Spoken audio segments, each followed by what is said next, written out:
Hello, everybody, and welcome to Hero Club's weekly Twitch show, The King of Tides. We're so excited to have you here this evening. The whole group back together again. Hell yeah.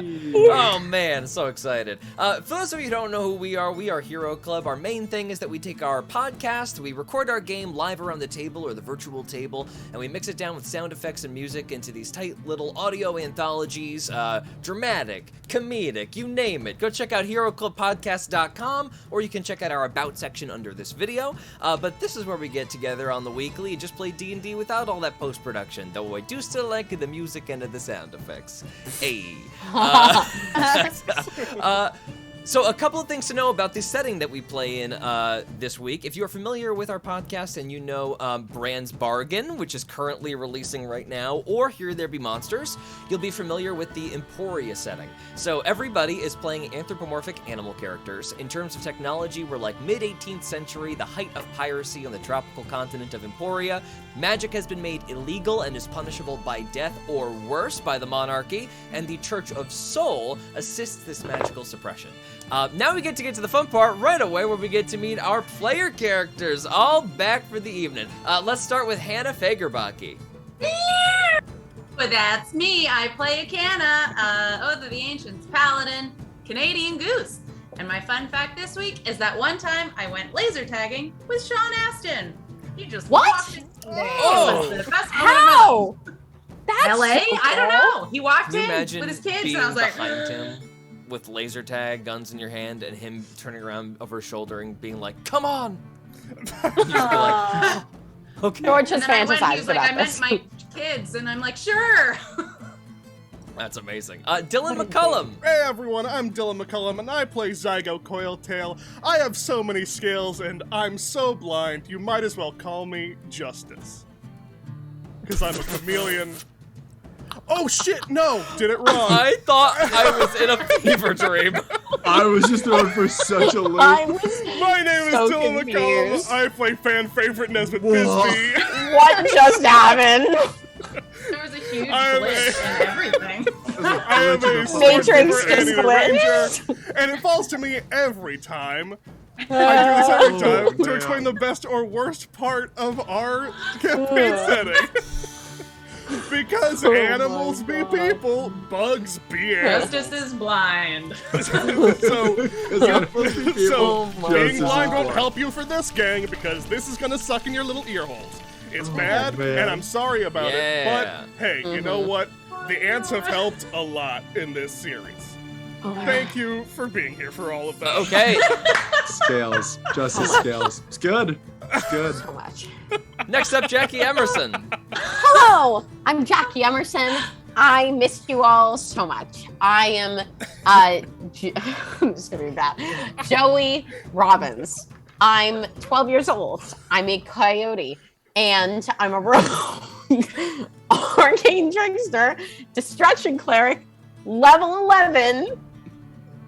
Very nice. Period. Nailed it. Yes. Back after a long time, we got some Stick of stuff the to catch landing, up on. Heels together. I really wanted to say druid at the end of that, and I was like, don't say druid, don't say druid. Everyone stop taking my character, please. Zygo! Gabe, why don't you go ahead and introduce Zygo to us? I'm Gabe Greenspan. I'm my fan favorite. And I play. I play Zygo Coiltail. That's right, Zygo's back. It's like Star Wars: Return of the Dead Eye. That's right. that was a good one. That was a good one. But he's blind. I missed that. Jesus Thank you so much. I missed that so Wow. much. That was worth the wait. I And missed whatever so much. just happened earlier. Natasha Mercado. Hey, I'm Natasha. I play Zaza Chekel. Did you forget her last name? Zaza Chekel. She's a hyena barbarian of the Did you? ancestral. Did you? I did it. Did you? Did everyone? You can call her Miss Chekel. She gets called Miss Chekel a lot, actually. She does. You're right. You're objectively right about that. Mummy Lord, and also have a mask that now looks like other people's faces. What? So that's a good update. Yep. How'd you get that? That's just pretty It's cool. worse Oh, than you wow. think it is. That's so cool. Did no, you it's say not really what you cool? think. It's Oh really not what you boy, think. it's Sorry, gonna be Faye. a weird one tonight, gang. Oh, Let's get into no. it. My face already hurts and it's been. I am so Ooh. hot. I'm so scared. Yeah, you I'm are. warm. I'm warm. So, we're gonna cut right back, turning back the clock 18 hours. Genius. We see Mara Robbins lead Joey out into the rain-spattered cobblestone, leaving the haunted house behind them with Vivian Stoker arguing with the rest of your party over the logistics of how the mission is going to be carried out. Oh, by the way, just so everybody knows, there will be various moments in this where my voice seems to reset, and I am aware, and I will do a quick fix on my end. But that is back, if you remember it. It's an oldie but a goodie. Should we all let you know about it? my when favorite. It happens, too? Yeah, everybody make sure to scream at me as much as possible the second it Let's happens. Mara, Sven is also by your side. Sven has decided to accompany you as well. All have pulled your hoods up. Mara looks down at you and says, all right. I've seen what you're capable of. I want you to know that I trust you. But you are still my daughter. And if I tell you to do something, I expect that order to be obeyed. Do you promise me that if I take you with me and treat you as an equal, that you'll heed my order if it should come? Joey kind of looks over at Sven.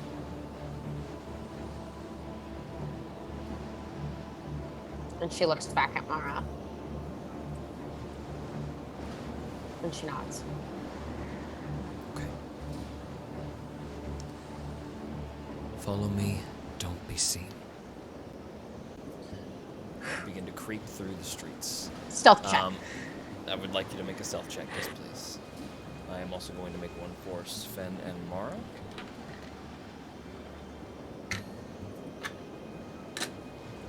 Not my best. But it's a 17. Okay. Let me just check Mara really quick. I rolled a 5. Ugh. Let me see, roll some dice.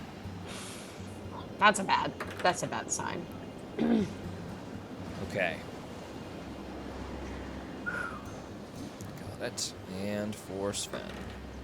Oof. Okay. So Sven is rocking a 14. And Mara is working with a 22.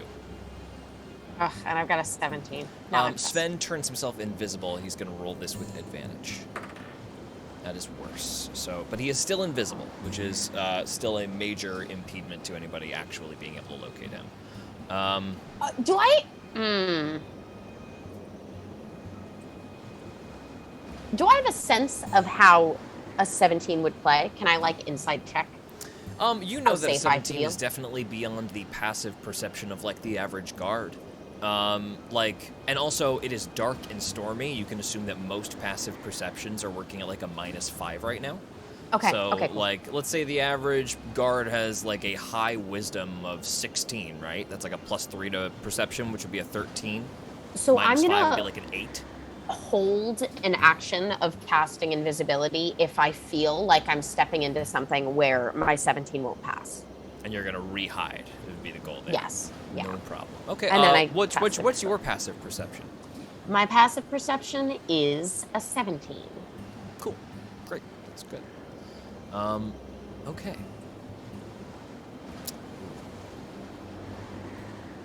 Okay. Oh, I was actually wrong. Okay, so Mara's working with a 24, and Sven is actually working with an 11, But invisible. but invisible.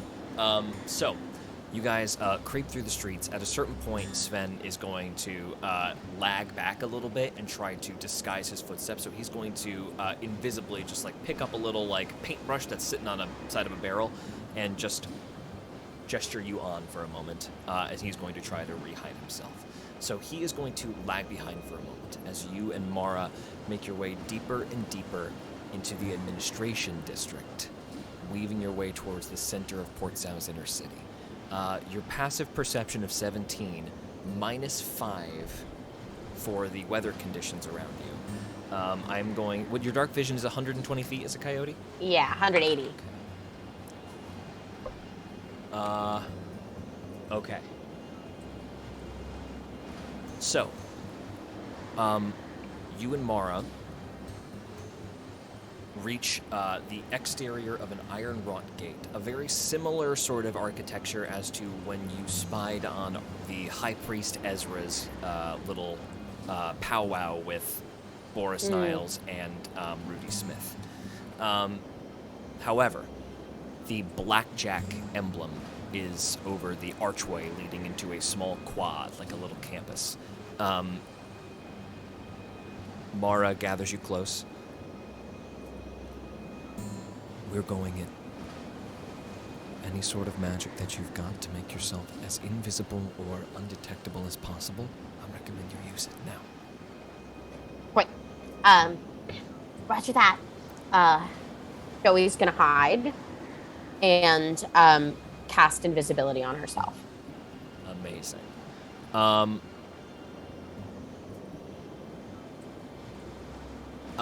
Great.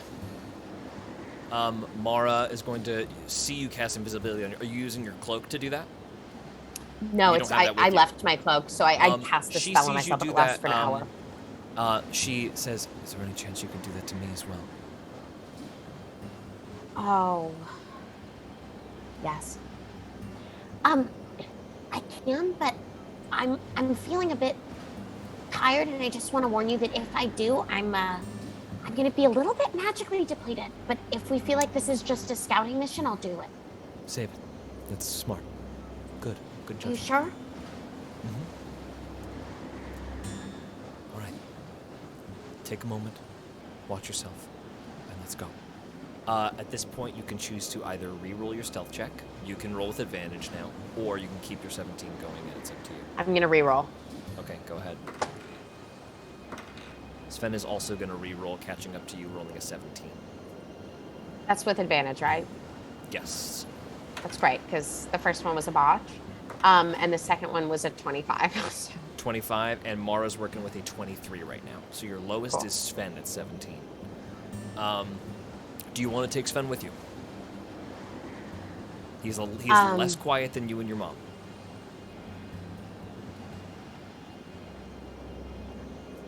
Sven, if you stay out here, do you have any ability to hide and to listen in if we need help? Okay, then stay as safe and hidden as possible. If you hear an explosion, you should come help. Only if it's from me. How would he possibly know? He'll know. Hell no. Sven will know. Ben How knows would they everything. know? He's a god. Sven How knows would they shit. know? You and They're gonna Mara know. peek across. You look left, you look right. There is not a single carriage that passes by. And you dart across the street, making for a small, low first-floor window on which the bars already seem kind of like bent and aged and rusted. Mara gets to the edge there. You guys like across the wet stone and then quickly over the fence. Just go ahead and make an acrobatics check with advantage for me as Mara jumps over easily to the other side and helps you over. Got a nat 20, baby. She goes to help you, and you are already like little Yoda flip over the top. She kind of stands up straight, looking at you, impressed, even though she's got like her bandana pulled up over her eyes and her hood down low, and just gives you like a little, almost imperceptible nod, and you both across to the edge wall. One little window. Rusty bars. She goes and takes a dagger. She will make an attack on the bar. That is going to be a miss. She like tries to carve at it, and the steel appears too tough. She holsters her knife, looks to you. Quick, would trying to freeze it so it gets brittle or something like that, like casting frostbite Absolutely. on it. Okay, Yeah. Joey's gonna lay her hand on it, and as she does, ice starts to crack out from her palm across the bar. Amazing. As she casts What's the frostbite damage on on frostbite? 3d6. Okay, roll 3d6.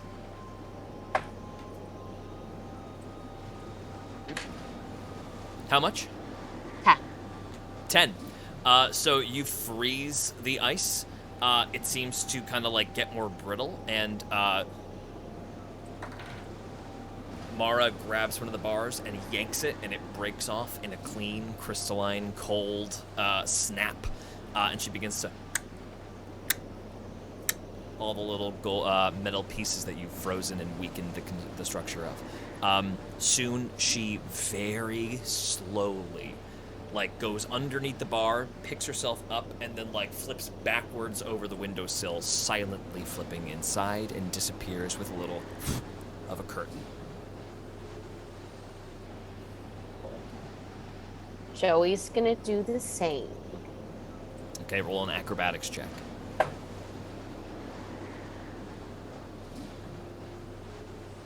26. And then as soon as you flip into the building, Mara closes the window. Great. Let's keep going. We're going upstairs. You want to look for a crest. 2 tusks. That's Niall's office. Let's go. Do you have anything to detect any sort of traps or any sort of magical hindrances? I can detect magic. That would be wise. Do it though. I can't do it. If I do it, I'm not invisible anymore. See, guys, I remembered. I actually got it right for the first time ever. I got my concentration right. That's right. It's very good. Well, actually, I think you already dropped it by casting a spell. You cast Wait. frostbite on the bars? Oh, you did cast shit! frostbite. Wait, You but did that's cast not a frostbite. concentration spell. No, I know, Neither but when is you invisible. act That's on a not how it spell, yes, it does. I work believe on when it you like cast that. a spell or make an attack, Fuck! you lose 1 draw. God damn it! So, Oh, I'm so stupid. but she looks at you and she's not too worried about it. You're gonna have to make another stealth check in this new environment anyway. She quickly dries you off with a linen. Right now you guys are in a small office. Looks like sort of like a clerk's office. Lots of paper stacked up. Nice bookshelf. Bright orange colored wood, clearly taken from some sort of desert tree. And I'm gonna roll a quick check. Okay. I'm so proud of myself. Mara rolls a 26 on her redone stealth check, and just backs up and just shows you how she's walking, teaching you something. Are you, Joey, open to learning something from your mother in this moment? Yes. You may roll the stealth check with advantage as she shows you to get up on the balls of your feet and dry your heels off, primarily. 28. Okay, yeah, you master it quicker than before. With a 26 and a 28, you silently open the door. Yeah, go ahead. Oh wait. Now that I have lost my invisibility, Yeah. Joey will cast detect magic. Okay. Everything sort of changes color just for a moment, and a little boom, pulse goes out in your vision, and it stays up for 10 minutes, right? Yeah. Okay, let me roll a dice really quick. I'm gonna roll a history check to determine what dice I'm about to roll. Natural 20. Mara remembers exactly where Boris's office is. It takes you less than 2 minutes to find it. She just quickly leads you up the stairs. You get to the office door. Immediately, you detect magic on the door. Go ahead and make an Arcana check for me. It's abjuration magic. Are you proficient in make it with- Arcana? Advantage? No. Okay. No advantage. Okay. It's a 12. But if That's I good enough. save tomorrow... That's a thank success. It's an alarm spell. Trying That to is a win success. Don't worry. Yes. God. Great. I knew that. Joey in Thieves' Camp will signal tomorrow. Which means it's an alarm spell. Steal third, which means fucking she steal understands third. what Skill you third. Uh, Means bunt. Mara rolls a nat 20 on her Arcana check to understand how to disarm the Good trap roll. without a Dispel Magic spell. She finds a rune, minuscule traces of little carvings in the wall. She takes out her thieves' tools. She rolled an 8, so that is a 22. She slips it, immediately cuts it. The alarm... that magic starts to fizzle and fade. You feel like the remnant of the alarm spell there, but it will no longer trigger. Unlock the door. It should be good now. Do I detect any more magic here? You don't, not on the door. Within there is definitely more. And can I listen at the door and just see if I detect a person or a presence inside? Roll a perception check. 19. You do not hear anything.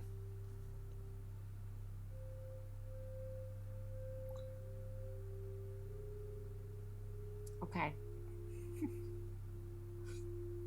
This is so stupid. Joey will pick the lock.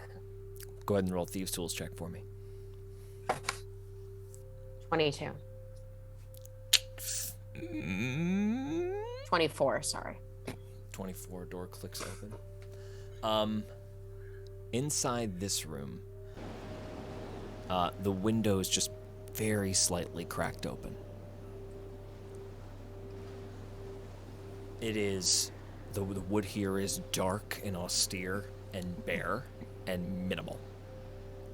It is a plain dark mahogany desk, a row of filed letters very neatly stoked here, a golden penknife at an angle with a pen, seemingly very on purpose, like in a neat 45-degree angle, a list of memos kind of stacked up on like a tack, and then a book earmarked, just sort of like with a little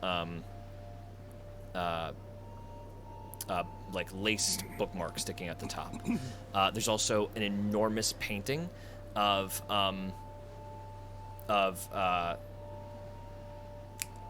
erstwhile Niles. There's the name.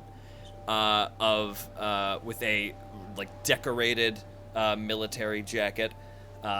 Clearly another boar related to Boris Niles in some way. And Detect magic. detect magic, there is something very faintly detecting magic, seemingly sort of behind the painting. What is it pinging of? Alarm magic, the same spell. Behind the painting. Okay. Do I need to Arcana check that? The Arcana check revealed to you that it is an alarm spell, seemingly like beyond Oh, the so it painting, doesn't- several feet actually beyond the painting. Okay. Joey will relay this info tomorrow in gestures. Thieves' Camp. Take a look around. Look for anything that you can find. Any documents. We're looking for information as to where they might be keeping your father. I think anything super precious would be hidden behind the painting. I feel like there might be a safe or something. Go check there. I'm gonna go check this cabinet over here. There's an alarm spell.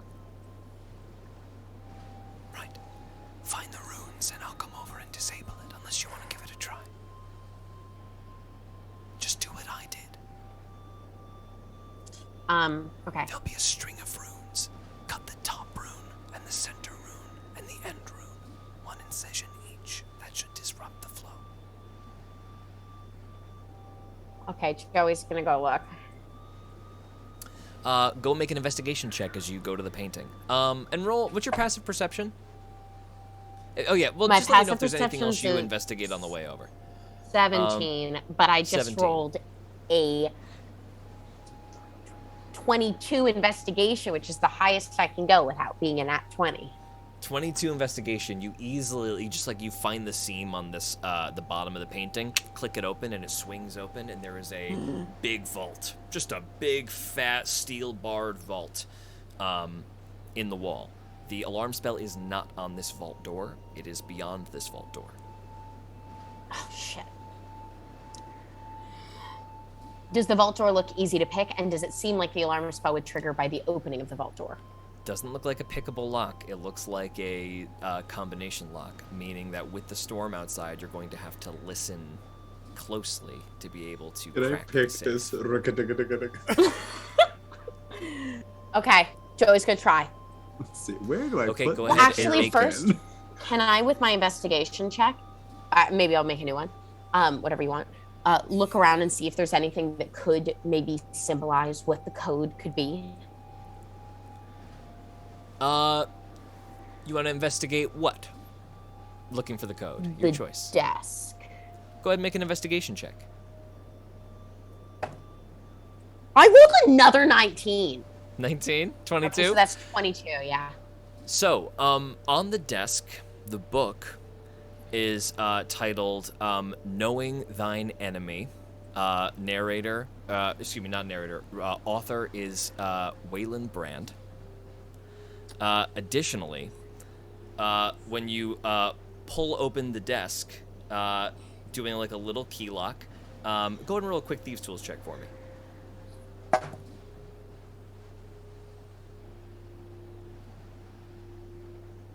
Is that a bad thing to botch? Or like maybe a medium thing? No, just so you, let me, Like an okay thing to botch?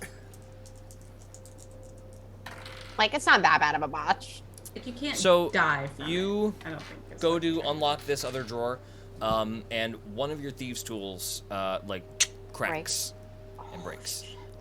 So your lock-picking abilities have been severely hindered from here on out. You're going to make Thieves' Tools check with disadvantage until you can get a fresh set repaired. But that with that 19 on the investigation check, you pick up the book and kind of leaf through it, and you start to make a note that there are certain dog ears on certain pages. That's page 17, 52, and 65. And then, do I notice any, like, sorry, I have to write this down. Do I notice any symbols or anything on those pages? Or, like, commonalities or any other markings? Or is it just yeah, 17, on each of those 52, pages that are what's- dog-eared, there is a quote Which quote? that has been sort of underlined. What were the three numbers I 17. gave you? Just remind me. 17? 17, 52, 85. So on page 17, a passage outlining that people overestimate the capability of mages is highlighted and kind of circled. On the next page, there is some detailing on various ways to suppress magic and like the early discoveries of certain magical technology. This book has been quite a few decades ago, so a lot of this is sort of like outdated and primitive. You know for a fact that a lot of the technology they're describing, you've seen it in action.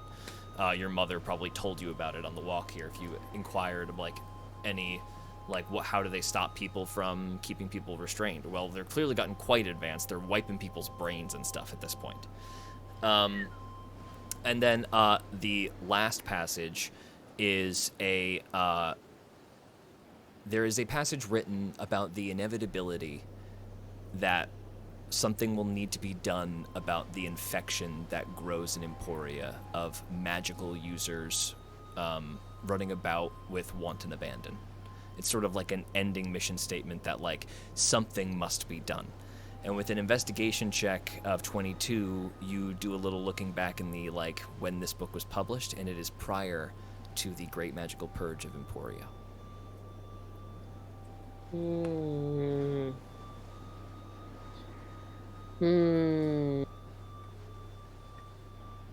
Okay. Just because, why not?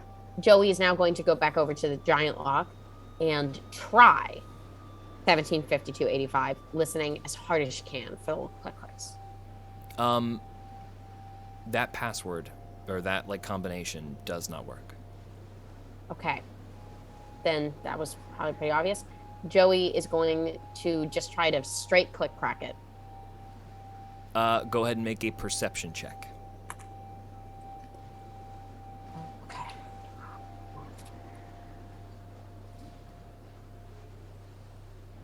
I literally botched again. You cannot hear over the storm. Mara comes up alongside you. What have you found?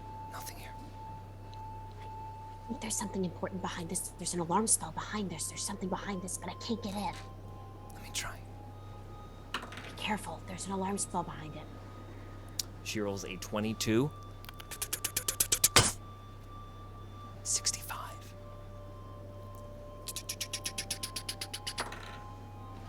I can't hear this one. Do you have any idea what it might be? What are you holding? I'm holding this book. What was the first one? 65? Can I go to page 65 and just see what's there? One of the dog-eared pages with the highlighted passage. Oh, I thought it was 85. Okay, great. Try 17 or 52.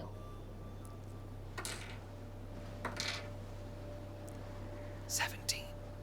52. And then 52. Solid. A steel metal box in the wall is detailed. You see piles and piles of banknotes. You see several little perfect diamonds in a sort of like a diamond tree almost, like with little gold ringlets holding the diamonds. You see a folded up military outfit with tons and tons of medals laid out amongst it, with the Niles name written on it. A much older blackjack uniform. And then that alarm spell is on the back wall of the safe. Just and a sheer I flat pointed out black to. wall. I'm gonna point that out to Mara. What about it? It's alarmed. I don't see anything. It looks like a flat wall to me. There's something there. Can I see the runes at all? You go make a investigation check for me. Do not botch. Do not botch. That landed on an edge. Can I roll it? Go ahead again? and re-roll. Yep, that's fine. Okay, well that was bad. 9, 8. Okay. You're not able to see any runes, no. Whatever we need is behind there. Could I give her help? Yeah. Okay. You point it out and like give her the exact line. I'll re-roll her investigation check. That is a botch. She has no idea what you're looking at.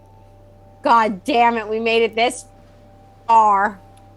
I'm sorry, I don't see what you see. I know there's something there, but I know that if we go for it without deactivating the alarm spell, we're gonna get caught. We could just run. The window's open. It's not gonna give us a lot of time. It's up to you, Joey. Did you find anything else around the room? No information. At the moment, this is for nothing. But we could always cut our losses and try again some other time.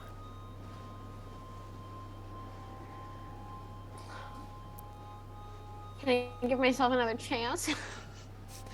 You can go ahead and if you want to climb into the safe to really look at it close, I'll let you make an investigation check again, not at advantage. Yes. Okay. You clamber into the safe. Your mother helps you get up in there. You get a really close look. Go ahead and make an investigation check.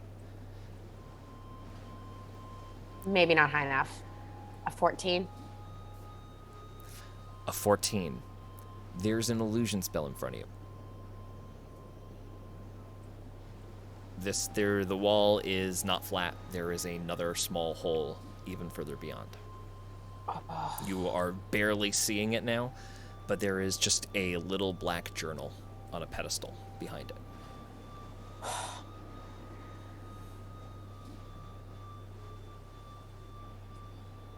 It's a black journal on a pedestal in a hole in the wall.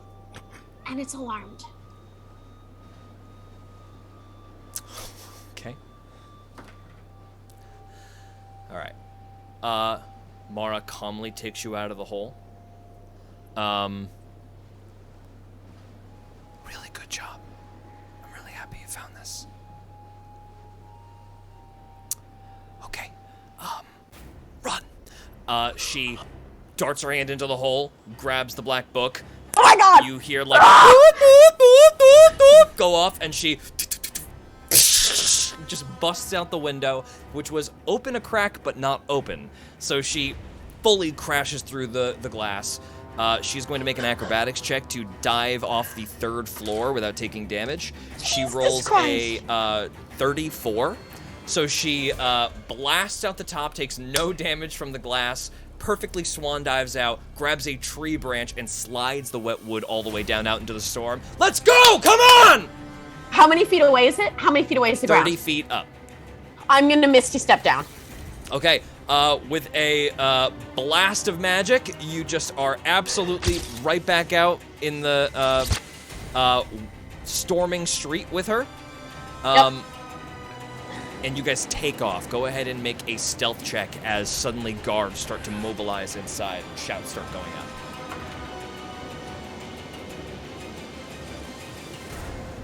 I'm gonna take a risk here, and I'm gonna cast invisibility again because I didn't roll a high stealth. Go ahead and roll advantage, no problem. Okay. Okay. That is a 28. Okay. You guys disappear off into the street. Sven immediately is up on your side as you guys start booking it down an alleyway away from the shouts that are going up. Sven flies down to where you are, lightly touching down. And as Mara gathers you quickly. Close, come on. She opens the book under an awning. You guys are all gathered next to a pile of trash, and she begins to peek through it. The first page. Subject number 1. Wolf.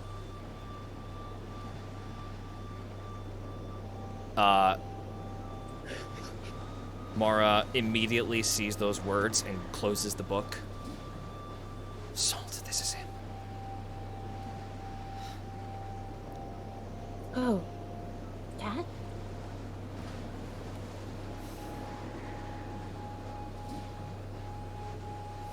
He's number 1.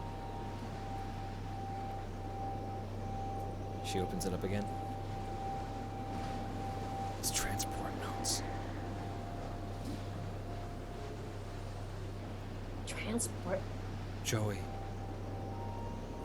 your father's in Port Sal. We're gonna cut away for a moment. Ah! More storms.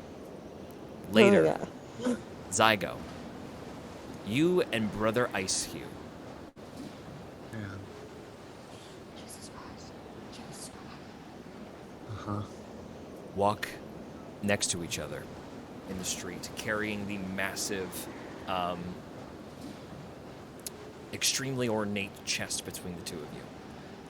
Brother Icehue is wavering slightly, a little bit foggy-eyed, and looks at you as you walk along. So what is our plan? Well, obviously we will not be able to deliver the scepter as you were just so kind as to pass it off to the others. Therefore, we will have to make it seem, you will have to make it seem as if the scepter is here until the moment where it is clearly not. At that point, I believe as much commotion as you can possibly raise is what we are going to want to do. Yes? Yes, I will commit a commotion. Of course. What sort of commotion would you like? I would prefer it not to be violent. I do have a reputation to keep in the Church of Soul. Absolutely. If anything, I think that it would be a good moment to show all of Sol's powers and the abilities that they've granted to you. How should I use them? There Sol should has be- many healing capabilities. I could exemplify them. Does Sol give you any sort of powers of light or illumination or heat? These are things for which he is so well known. Let me think.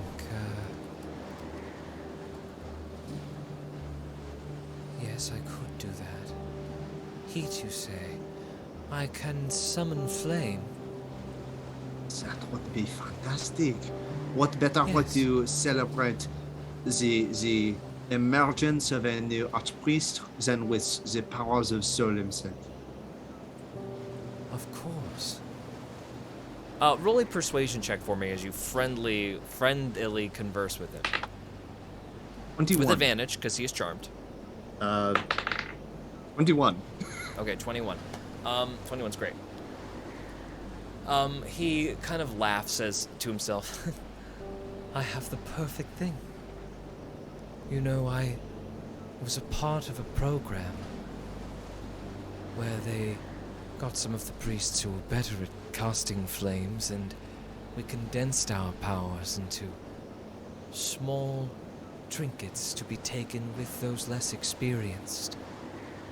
Surely I could do some of that magic if you like. That sounds perfect. And do you have access to such trinkets? I do not know. You would have to... I think they're rather rare and they're kept to only the most elite members. Sort of like last resort. Of course. They are small little necklaces, you see. They would not happen to be anywhere near where this coronation is taking place, no? I do not know. Ah, understood. Not a problem.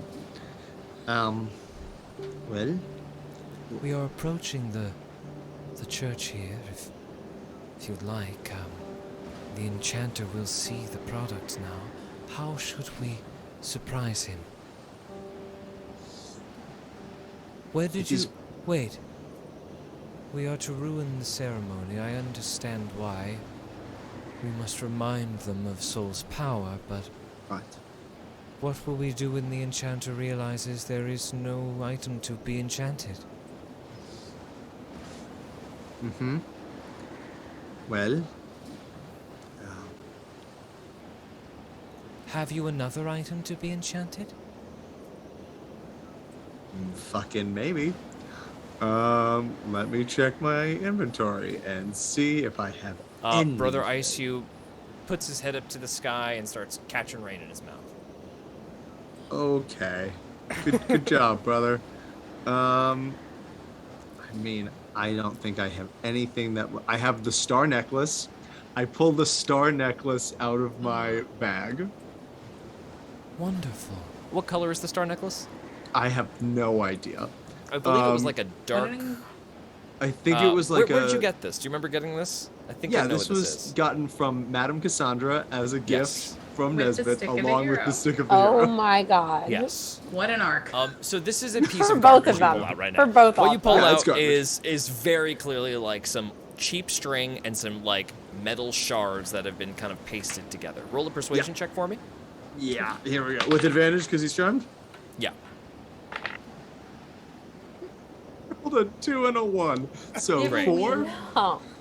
Oh no. That is No, well- trash.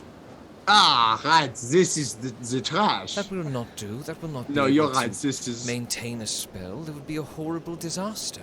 You're absolutely right. This is trash. I was mistaken.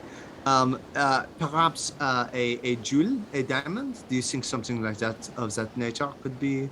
Do you have any sort of rare crystal or anything of the like? A diamond is not so rare, unfortunately. I do not want to give this dude my colored crystals. Or Otherwise, do I I? might suggest a bejeweled stone or a sword of some kind or a Is it staff like the one. absolutely- We should perhaps go and retrieve the staff you gave your friends. I do not believe that we are able to do that. That's it anymore. They have probably taken it somewhere. So, Pity. you know what? I believe that I have someone who might be able to help us. Would you mind just taking a quick detour with me? Of course. We must hurry, though. It must be back within the hour. Certainly, we will not be going very far. Just follow me, and I will direct him, if I can, towards our buddy's workshop. Bryony? Towards Bryony's workshop. Yeah. Okay. You head back off towards Bryony's workshop with this priest in tow. Bryony's workshop is in the trough. Uh-huh. It's about 45 minutes to get there. Oh, That is is there still a any- totally valid course of action. I'm just letting you know. Right, I'm trying to think if there's anything that gets us there quicker that I can do right now. Is there anything use would you the like me to tell words. them? We have come across some sort of obstacle and delay our time a bit?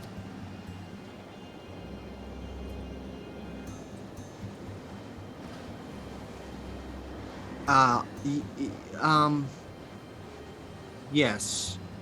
I will stay here with the case. Your companion, what was his name? Oh, George, forgot. Oh, right. The man who was with you. Find it. It is fine. You could perhaps tell them that the man who was with you was called away, or some such on the way to the retrieval, or rather that he has it, and you came ahead to tell them that he injured himself, minor injury on the way, as he was bringing the case, and therefore it will take longer than you expected, but that it is coming, it is inbound. Roll a persuasion check with advantage. Persuasion is not good, but that's a 20. Dirty 20. Nice. Okay.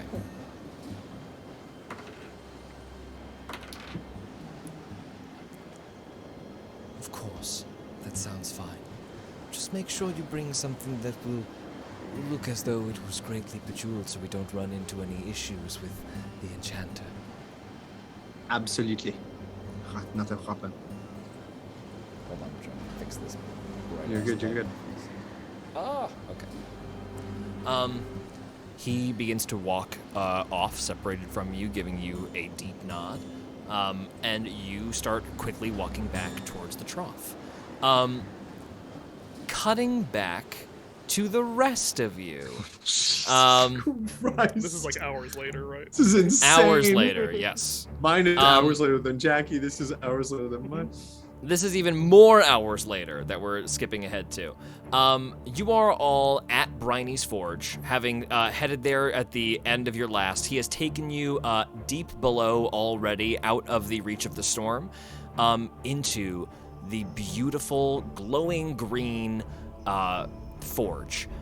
There is not like a fiery forge here. It is rather like rounded. It's sort of like a stone square in the center of this room, coursing with like flowers that seem to ripple with divine energy.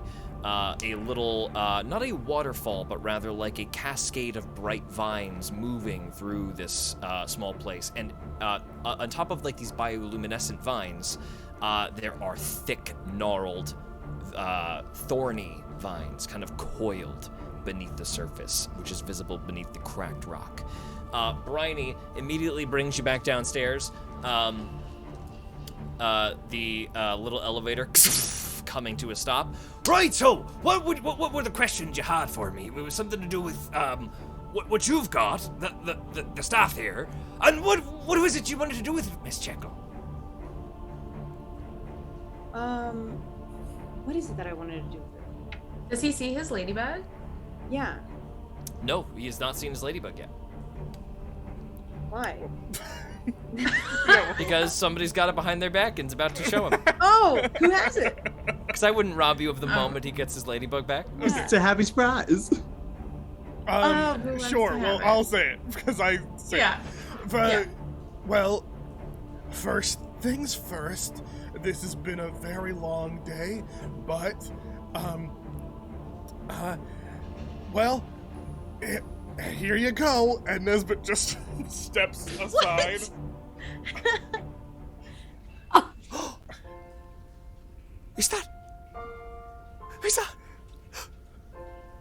Is that really? I can't believe it. He gets back down on his knees. He quickly opens the cage. The ladybug shivers in the back. It's okay. It's all right. Come here. Right, it's all right, Dot. And then the little ladybug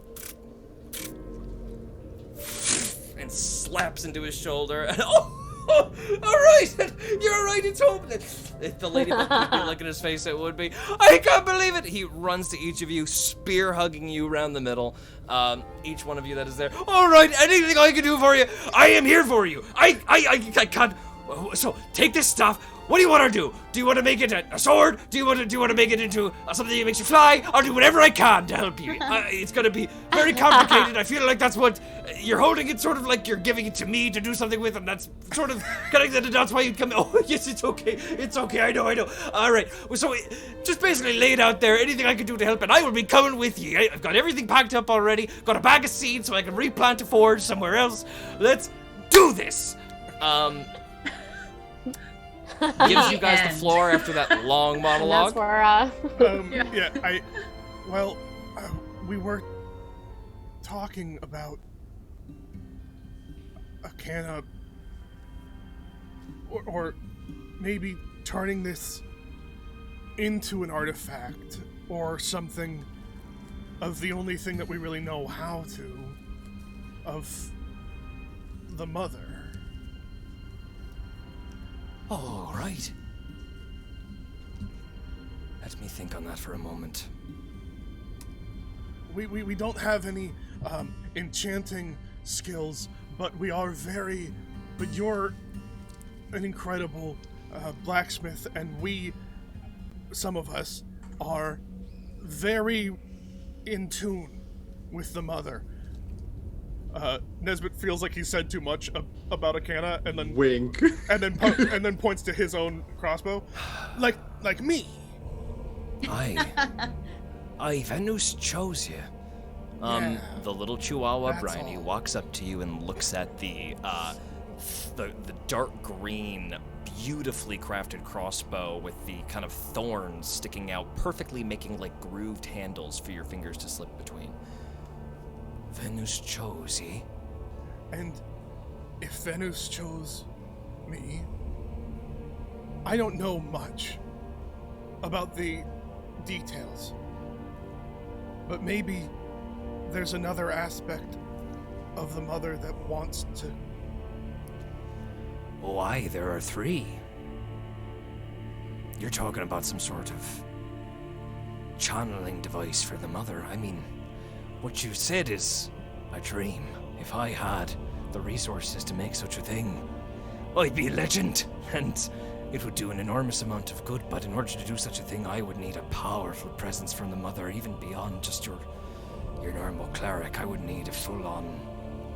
Well, I don't know what I would need. Something I'm not familiar with. I think like we're pretty close. So you could try it with me, and it might work pretty well. See? I know you're a well-committed paladin to the mother, but I'm talking about something a mite more significant than just a devoted follower. I need an aspect of the mother herself to cooperate. Well, let's just try it. Roll a persuasion check with disadvantage. Let's just try it. Didn't work.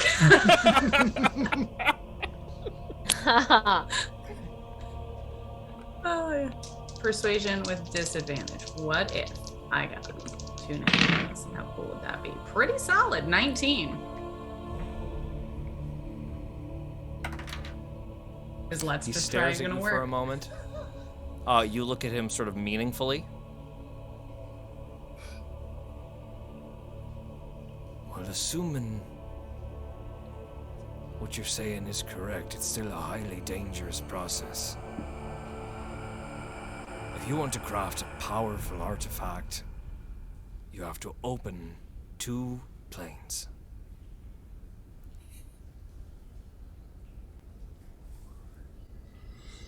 The first portal must be opened to the divine plane. From there, the Mother's power would have to be siphoned through the gate. But all that celestial energy has to go somewhere.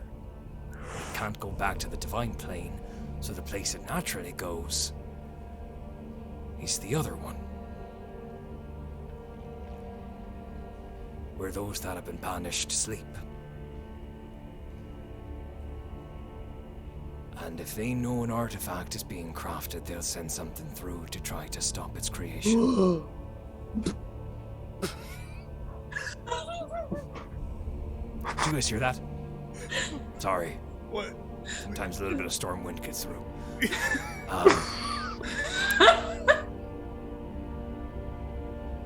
But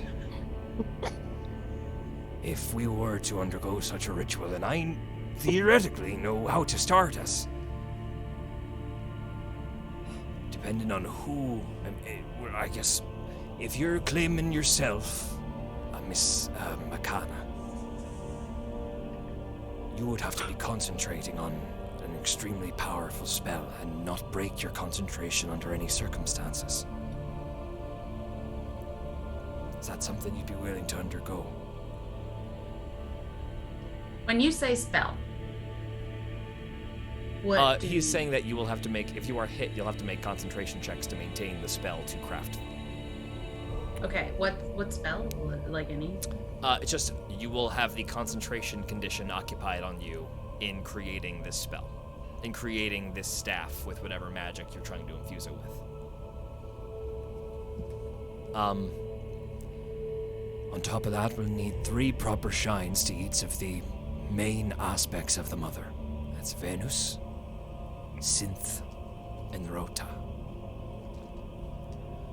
He just does a quick little, like, minor illusion draw in the air of Rota, which is like a little top here, like leading down, and then many, like an upside down tree, looking very much like roots.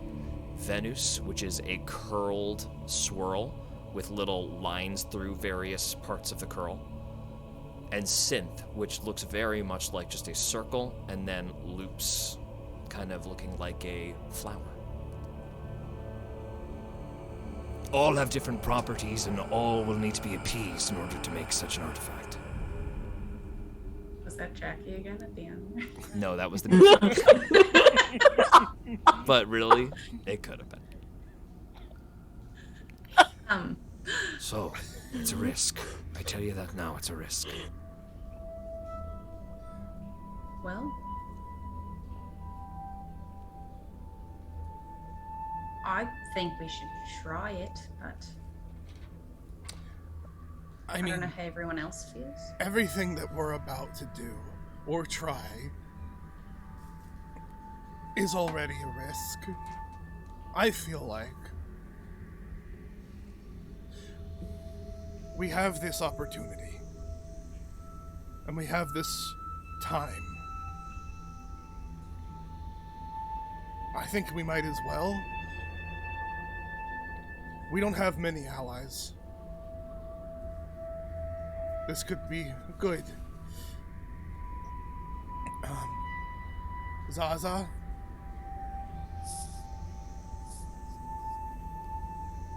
I think we should definitely do it. Yeah. Yeah.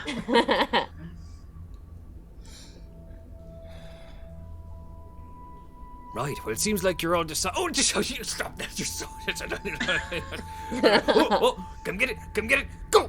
And it throws like a little berry that bounces. Oh.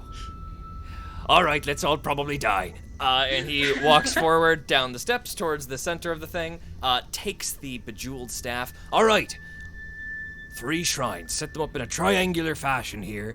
and we'll get something set up. One to Venus, so think some sort of shrine to any sort of vicious protection you can think of.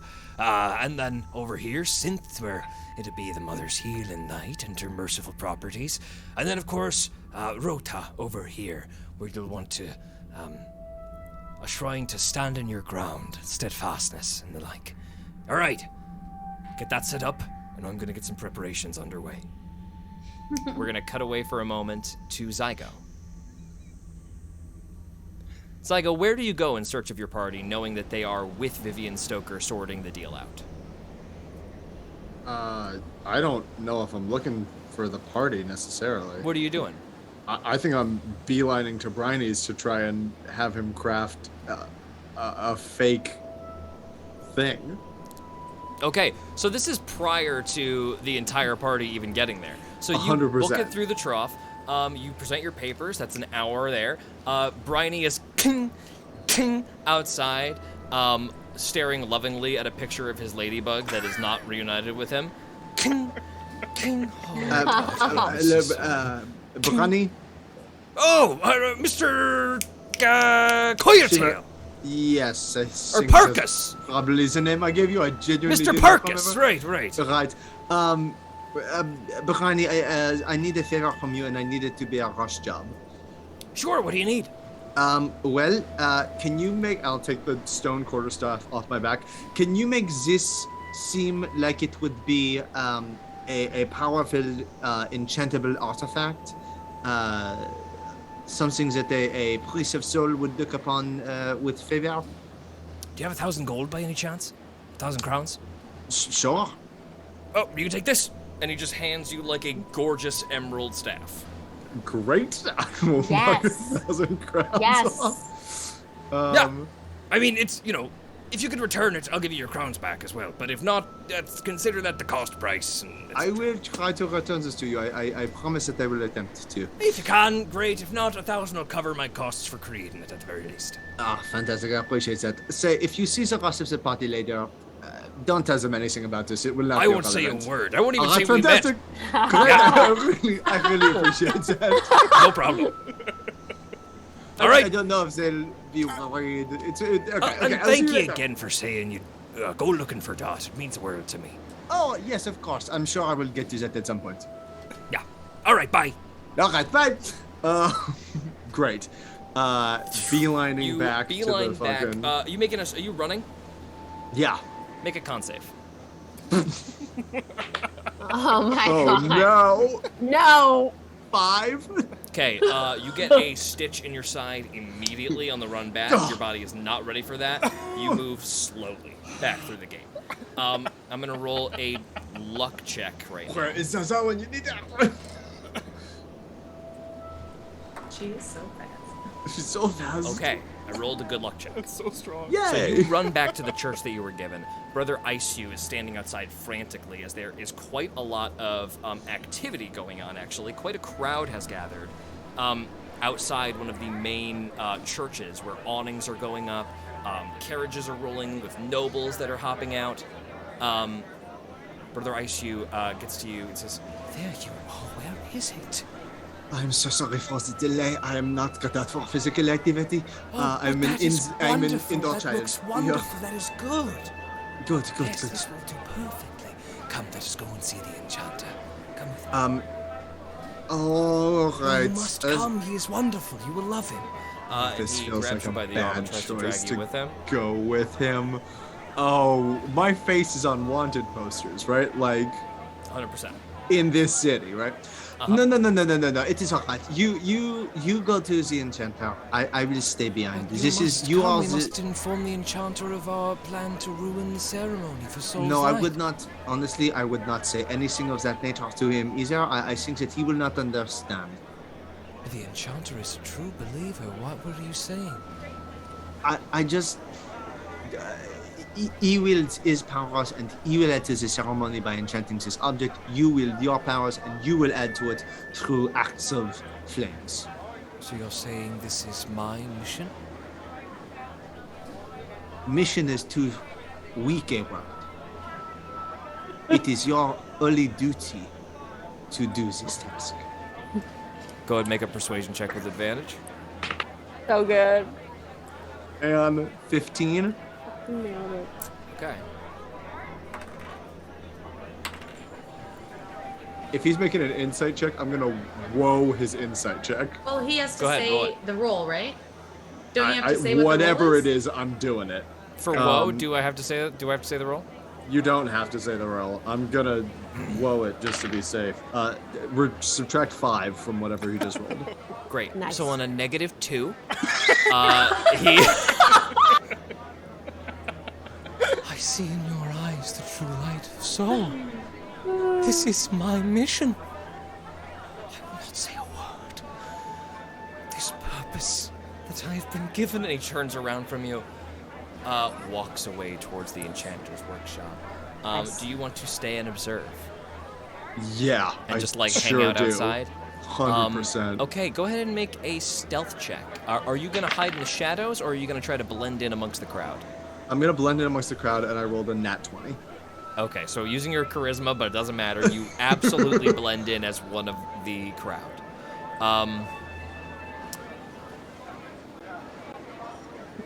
There is a voice that goes up. Attention all!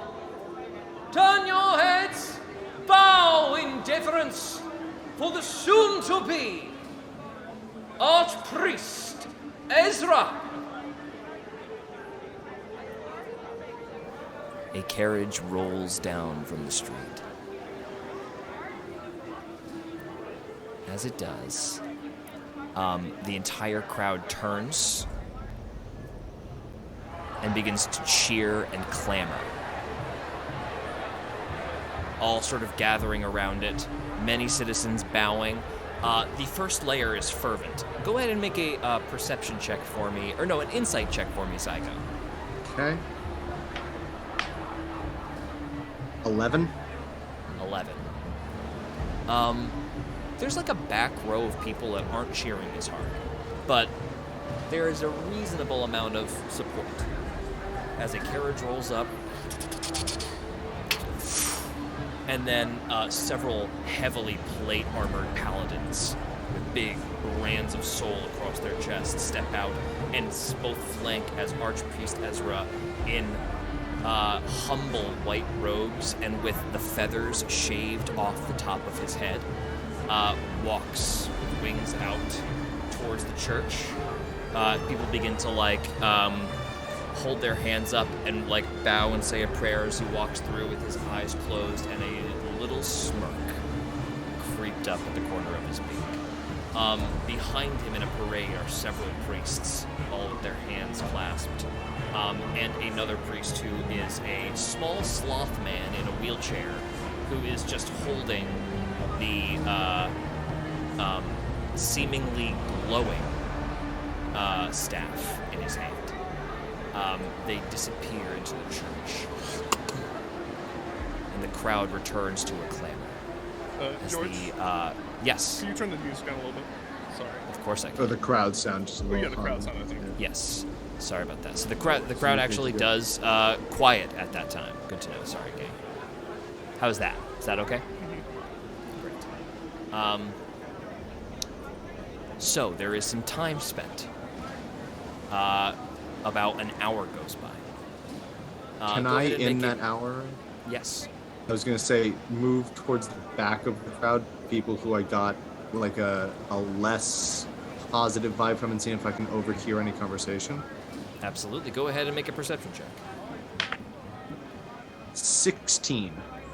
You hear a couple of things. There is an old alligator fella is turned to his right, talking to an ocelot, and just says, "Did you see what they wrote in the sky? Looks like there's something going on." You get excited, though. I'm just saying, people are getting less satisfied, like I've been telling you. I think something is going to happen soon. Just don't get us into trouble. Obviously, this would be a bad time to do anything, so just relax. A little bit of your writing in the sky started to pique the interest of several of the crowd here. The hour goes by. At first, it seems like maybe there is just like a little bit of movement by the windows.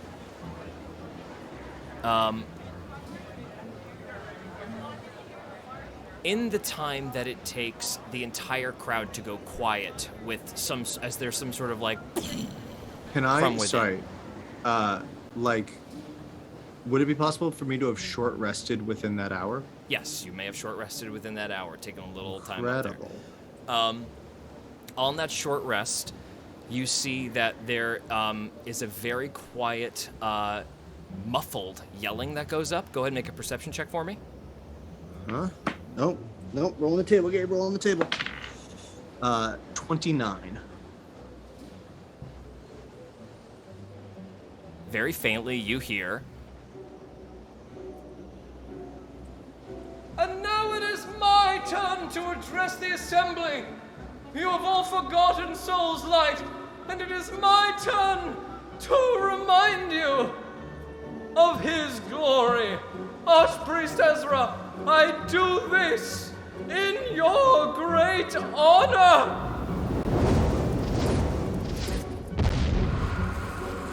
Immediately,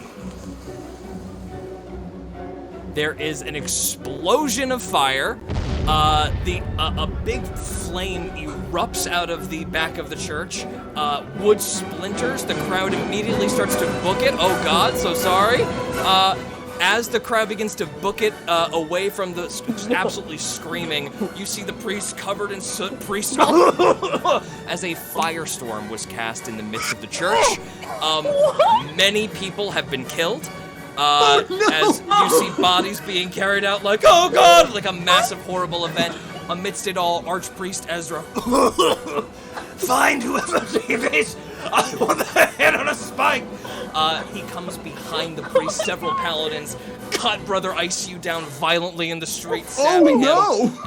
He is stabbed before he's able to say anything. You watch all of this unfurl in front of your eyes. Archpriest Ezra stands amidst a wreck and makes a perception check. With a dirty 20, he is unable to find Zygo with his nat 20 stealth check blended into the crowd. Oh my God. Oh my God. We cut to a few hours earlier. That the music The on that. music? The Oh, music man. on that Oh no! is just the best. That's kind of fucked up. That's bad. Joey. Oh, Wow. into character. Oh. You have found some shelter with Sven. A couple hours have passed as she has given you a moment to... She's going to look over this book and see if she can find some information from it. You and Sven have a moment to yourselves. Can I have short rested in this moment? Can I? For the love of Hog. I don't know if it does anything. I'll take it.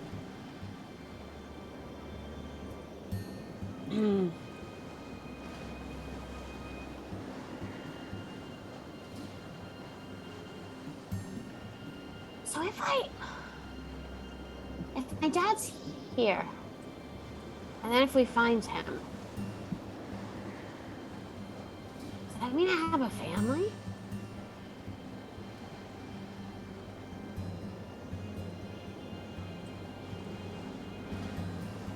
Do you want to be a part of my family?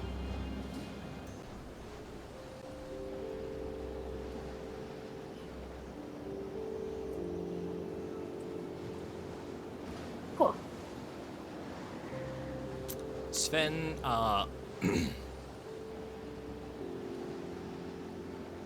looks toward your mother and gives like a head nod towards her, and at this point you kind of know what he says. He's just motioning like she really cares about you. Yeah, I know.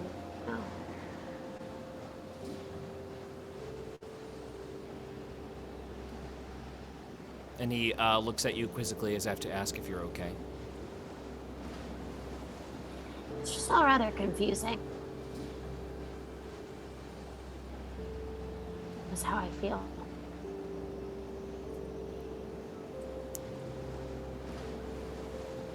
As how can you love someone you don't really know, but then you love them anyways? I don't know. Your mother comes up behind you. I know where he's being kept. But I can tell that you're tired. If you want to rejoin your friends, I understand. I think this is going to be extremely dangerous. I want to go. But could we go like in the morning or something? Sure. If you're sure you want to go. It's my dad. I don't even know him. Well, let's take the night, and then maybe you can meet him.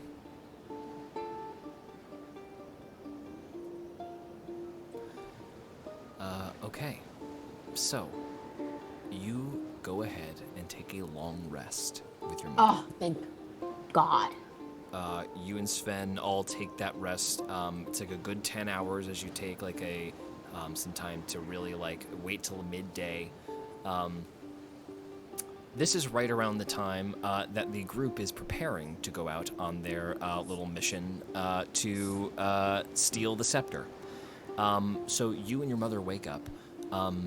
As soon as you do, there is about an hour or two of just getting supplies ready and going over the plan. She points you, there's a warehouse, there's a back entrance here. Basement, it's going to be probably guarded. More than likely by slightly more capable soldiers than are normal. This is within a facility, so you'll have to be ready. You don't have to kill anyone, Joey. We can just knock people out. I never really want to. Sometimes it just happens. Let's maybe try to be better. I tried. Both It wasn't my fault. Joey instantly gets defensive. I'm not blaming you for anything. Things happen. Her botched medicine check just racing to the front of her mind. I've killed too many beasts, and I'd rather stop as well. So let's go for non-lethal and quick and quiet. Okay. Sven, is this something you'd like to join us on, or do you want to take off? Sven is gonna stay. All right. Let's go then. During the daytime, let's blend in as much as we can. At night, the security's going to be a bit more severe, but daytime we are exposed, so might be a good time for you to use a little bit of that magic on me if you can. I know it seems similar, I can see what you're doing, but I don't know how to cast that invisibility magic. All of the magic I know is a bit more violent in nature. I can do that.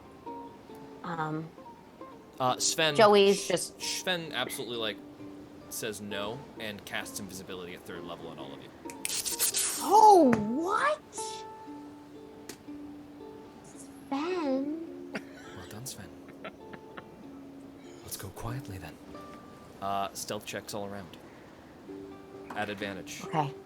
Could I just take a second, because 27. when I slept, I believe I get to re-choose cleric spells. Is that correct? Yeah, yes you do. That is true. You can So repick could cleric I spells. like take like a minute and just in see? fact, that is probably the perfect time to take a little break. We'll Oh, be back in great. 5 or 6 minutes, and we'll see y'all soon. Don't go anywhere. Bye-bye.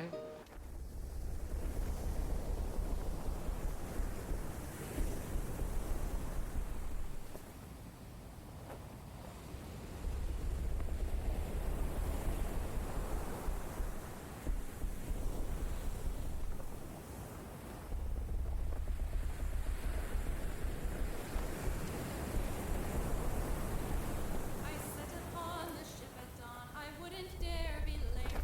Abilities were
Whistle Pig. All You right. guys, Whistle Pig. We're Whistle Pig. Hey. Hey, Zygo. it's a Let's vibe. quick pop in and resolve what's going on over here. So, Great. that's entirely the wrong music for what's happening right now.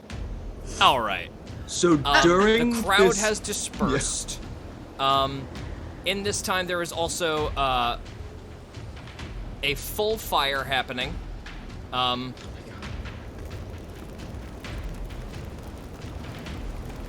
And the crowd has already dispersed and run, and paladins have gathered around the archpriest. Okay, so as that was sort of starting to happen, I would like to cast. I'd like to burn a sorcery point to cast subtle spell Okay. and cast locate object on Okay. the emerald scepter. So smart. Okay, as you do that, there is, like, right as the chaos starts to hit and the smoke, the scepter is back in the burning church. It's in the church. It is in the burning church. I want to make a run for it. Is there any way I can get to the church you're without just going- running like past the priests? If you're gonna go, you gotta roll a stealth check for me. Okay.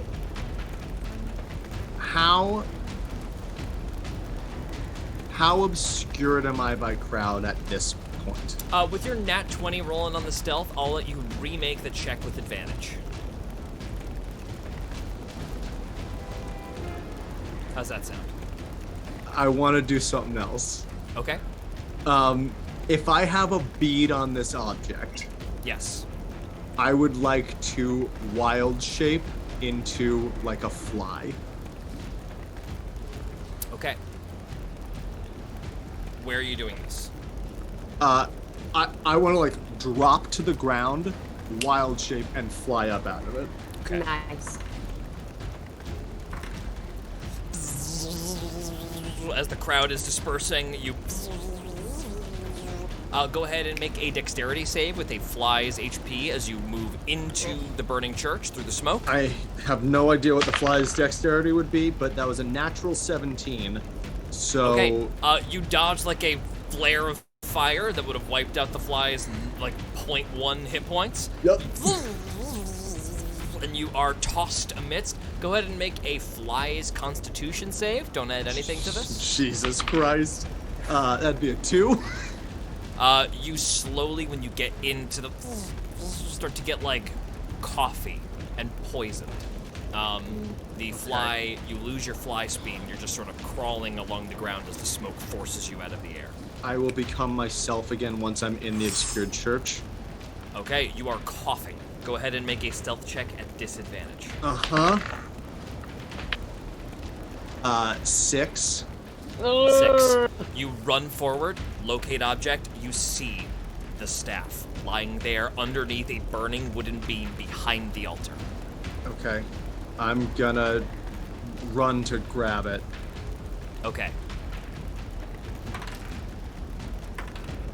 Can you roll an acrobatics check or an athletics check with disadvantage for me, please? With disadvantage now. That was pretty good. Dirty 20 at disadvantage. Does not beat a 21. No. As you're Can running towards the I altar, whoa whatever is about to be coming at me? could you... What's your passive perception? Passive perception is a 23. Yes, you may. So, you need to just get a 2 on the woe. Can't be a 1. Oh my god.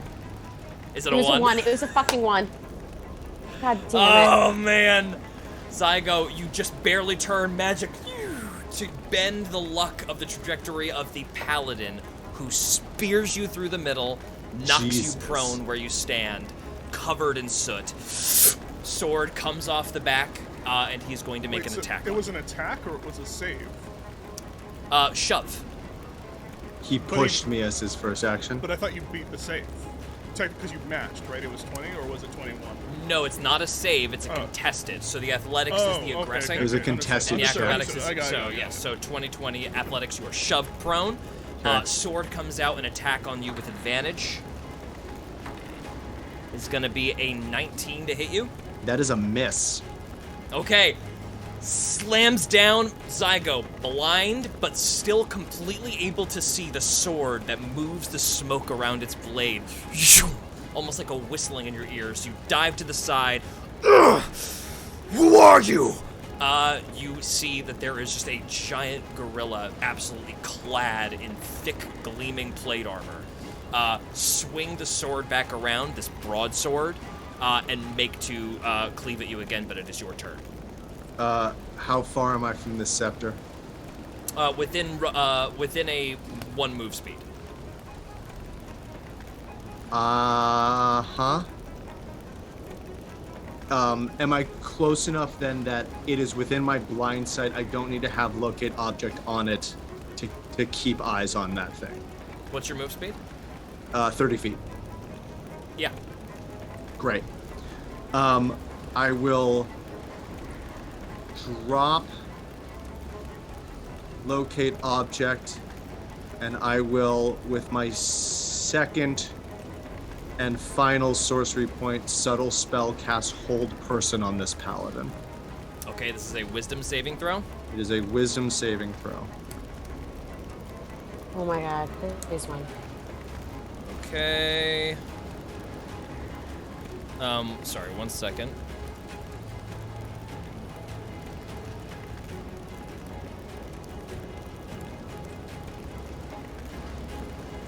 One moment, so sorry. Okay, wisdom save. Okay. 17. It is an 18 DC. Oh Okay. my god. Hold person. As magic suddenly just reaches out, his arms slam into his side, and he is paralyzed where he stands. That magic did not come from me, as far as he is concerned, because that was subtly cast. Yes. He's gonna make a quick perception check. They're all over! They're everywhere! Looking around frantically, has no idea where that spell came from. Perfect. Right, Nice. that's your action. That's my action. Movement, I probably can't get all the way there because I'm prone, so I'd be half my movement to get up Half and your half my movement, you movement start to running? go. Yep. Any bonus actions? No. At the end of the paladin's turn, he'll make a wisdom save Yep. to escape. 24. And he just barely breaks out. Beginning of your next turn, you leap over the side. Already, people are beginning to stream back towards the church. You can hear a commotion as people are responding to the shout. You leap Yep. over the ruined altar. Lying there, unconscious, is the sloth, loosely holding the staff in his hands. I grab the staff. As soon as you grab the staff, he wakes up, and a sloth hook wraps around your neck. Not your neck, your ascot that's wrapped around your clothing. And as he does, he looks into your eyes. Make an insight check. 13. There's a moment of great significance as he looks into you, into your eyes, holds your gaze for a moment. You're not quite able to discern the feeling or the mood of what this is, but he dies, failing his last death saving throw, and the staff rolls out of his hands. Okay. I will take the staff. Oh. Go ahead. How- What's your charisma score? Score? 14. What's your charisma ability score? 14. Okay, I need you to make a charisma saving throw. Of course you do.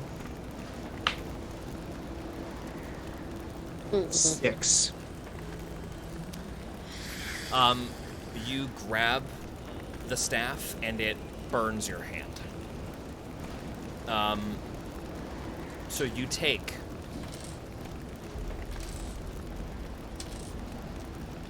2d4 fire damage. Uh-huh. You do not have to drop it, but you will take 2d4 fire damage every turn you are touching this with your bare hands. Okay. 2d4 fire damage? Man, I need to get it the fuck out of here. Okay. Okay. Okay. Okay.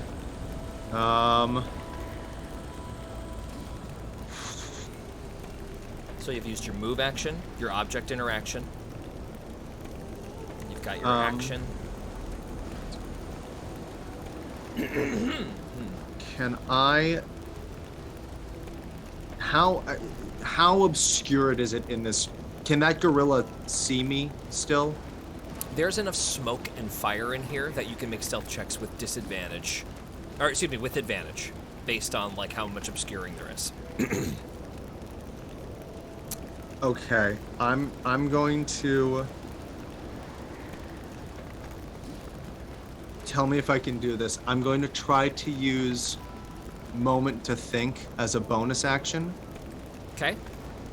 Which allows me to make a check or interact with an object. Okay. Can my interaction with the object be either another attempt at this save or an Arcana check to try and see if there's any way I could carry this without being burned or anything of that nature? Either one, your choice. My Arcana is so much better than my Charisma save. I'll go for the save again. I just think if I can do it, we need it. Okay, go ahead and make a charisma save. 12? 12. You do take another 2d4 fire damage. Okay, you still have your action. That's 7 fire damage. Okay. Man, I really want this fucking thing.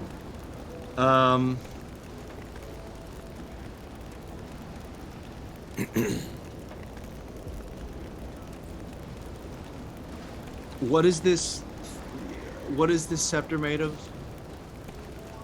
You said? The scepter is I know there was made some of, emerald, but like a bright silver steel interwoven with emeralds throughout. no wood, huh? No wood. Okay.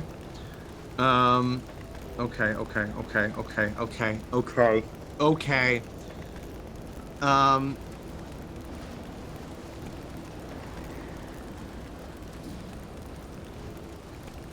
I still have my action. I'm gonna cast Fog Cloud. The smoke seems to breach downward and then turn like a more white, foggy color as clean fog suddenly enters the fire. Fog cloud. Let me read something really quick. So here's the thing, Gabe. Fog cloud. It can be dispersed by strong winds. I know that. It can be dispersed by strong winds. Fog is condensed water.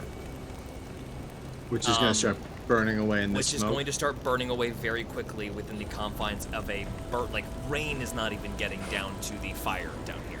So it summons. It is there. It is probably gone after one turn. Okay. Well, hopefully it's a turn where the paladin starts running in the wrong direction. The paladin's going to make a perception check to try to determine what's going on here. It's going to be disadvantage, which is very good because that was a natural 18. That's less good. What is your did you roll for stealth? I did not. You want me to go stealth check? Yeah, go ahead and just give me a stealth roll just in case. A 16. Okay, he starts running towards you. He leaps over the table, listening closely to where you might be. Does locate your general area. He is going to make attacks at disadvantage as he strikes out blindly towards you. First attack at disadvantage is absolutely a miss. Whiffing over your head with a natural 2, you duck easily as you can still completely see him. And another natural 2. Another whiff clanking into the stone. That is a miss. It is your turn. I'm going to cast Moment to Think to attempt this charisma save one more time. Go ahead. 30-20. Dirty 20, you pick it up long enough that it just seems to vibrate against you, like it does not wish to be held by you, but you channel a bit of magic into your hands and stem the fiery effect and are not forced to relinquish it. Fantastic. You are not taking damage. As soon as it is in my grasp, I'm going to use my action to wild shape into something that has a little more HP than like a fly. I don't know what the animal equivalent of like Give me of the bug animal equivalent. you want to turn into? Yeah, something that can fly but that wouldn't die immediately, like an eagle or Like a big fat mosquito. Perfect. And you fly out of the cave. An attack at disadvantage is going to be made against you. Uh-huh. A natural 4 is going to miss the AC of an eagle as you wild shape off into the storm and escape. Go on. Immediately. Sorry. I accidentally. My whole body is sweating. I'm covered in sweat. As you fly above the tops of the trees, avian priests are taking to the sky and looking for you. You know for a fact, as their eyes are lit up amidst the clouds, they are casting detect magic and looking everywhere they can. I need you to go ahead and make a stealth check as this mosquito flying through this. It is odd for a mosquito to be flying through a storm right now. However, you are still very hard to see. Okay, sorry, I rolled that completely off the table. It's a natural 13. I don't know what the mosquito's dex stealth would be. Probably like a good 2 or 3. So I'm going to tell you this right now. You can roll with advantage if you commit to a little bit longer of a route back to the forge, taking some time to dive below the patrols and wait them out. Yeah, I'll do it. Okay. So you dive below, being very careful. This is a long time commitment, but go ahead and make another stealth check, just for the advantage. The 13 was the higher one. Okay, I'm gonna roll perception check. Wait, question. No, if they're detecting magic, casting Pass Without Trace wouldn't help me. It would honestly maybe be worse, or no. Pass Without Trace helps your stealth, so as long as you stay out of range, a stealth check would mean that you're staying out of range of their detect magic effect. So Pass Without Trace. Yeah, I can't cast it in wild shape. So what I would do is, as soon as I was, if we're doing a like bunker down approach, I would unwild shape, find a place to hide, cast Pass Without Trace. Go ahead and roll a stealth check with Pass Without Trace. Okay, let me just keep track of all of these fucking spells that I'm casting. That is a botch. Do you still get it at advantage? Do I still have it? Do I have it at advantage because I'm taking the time? Yeah. You're welcome. Thank you, Hannah. That is a 23. So much better. Slowly, you begin to come out. When you get to the trough, like the exit of the trough, the line has backed up quite a ways, and it takes you a long time as you are getting much more thoroughly searched now. You get up to the edge of the archway after waiting a good long time. Oi, what's your name then, mister? He takes a look at your papers. Mr. Parkes Shimerskel. Parkes Shimerskel. Right, what's your reason for being in town? What's your reason for coming back to the trough? Unusual to be asked. Usually people don't ask why you're leaving the city. I have been staying in the trough. It is too expensive in the city for a wandering man. I will pull out the ring of soul that I have on me. I could not help but come as a worshipper to see the coronation, but... Understood, sir. Understood. We've got that marked down then. Right, have a pleasant day, sir. Oh, thank you so You much. are giving back your papers. Sent on your way. Satisfactory. That soul ring gets you right through. You make your way back to the forge. Nobody is here. Moving back down into the elevator area, you hear some voices. You take the elevator down. Back in the cavern, everybody waits a moment as they turn around as you guys are all setting up. Are we like happily making the shrines? Like, what a Yeah, you guys are fun time building together. shrines to each of these aspects, and Bryony goes, "Everybody, shush!" And the elevator starts to go up. Weapons ready. Bryony takes out 2 warhammers and holds them in both hands, and then the elevator comes down, and it is a haggard Zygo that we see. You owe me 1,000 crowns, Bronny. You brought it back! I brought it back. Unbelievable! I think it is enchanted as well, so... He pops the gold coins back on you. He says, "This is..." Coins back on you. He says, "Exquisite." 1 second. Nesbit like What? goes over to like hold Zygo. Is that the other one? Is that another one? Is that not the one that we're? It doesn't look like It's the almost o- exactly the same. Bronny gave me one to be the one, Similar but... size, very Yeah. different design.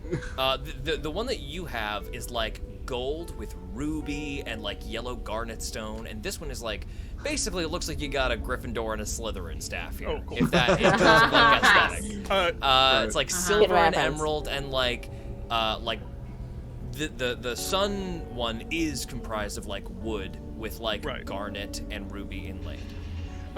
Nesbit is just going to, as he's done on like everything, he's just going to spend another 3rd level spell, but his eyes will go bug and cast non-detection on this thing. Okay. Brilliant. It's my last 3rd level, but who I'm cares? fine. I can't do Revivify anymore anyway. Are you hit at all? Are you fine?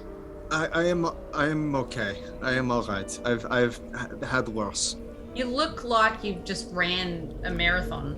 I should never run. Zaza, you need to run everywhere for me because you're so good at it. And I'm sorry. I have so much more respect for you and what you do after today. Thank It you. is unreal. Unreal. I love you too. Yeah. I love you so much. Oh, Zygo, Yeah. I hope that whatever you did went well. What we're gonna do is we're gonna open up 2 planes to different worlds and summon a monster to make. I don't remember. But it's. Are you ready?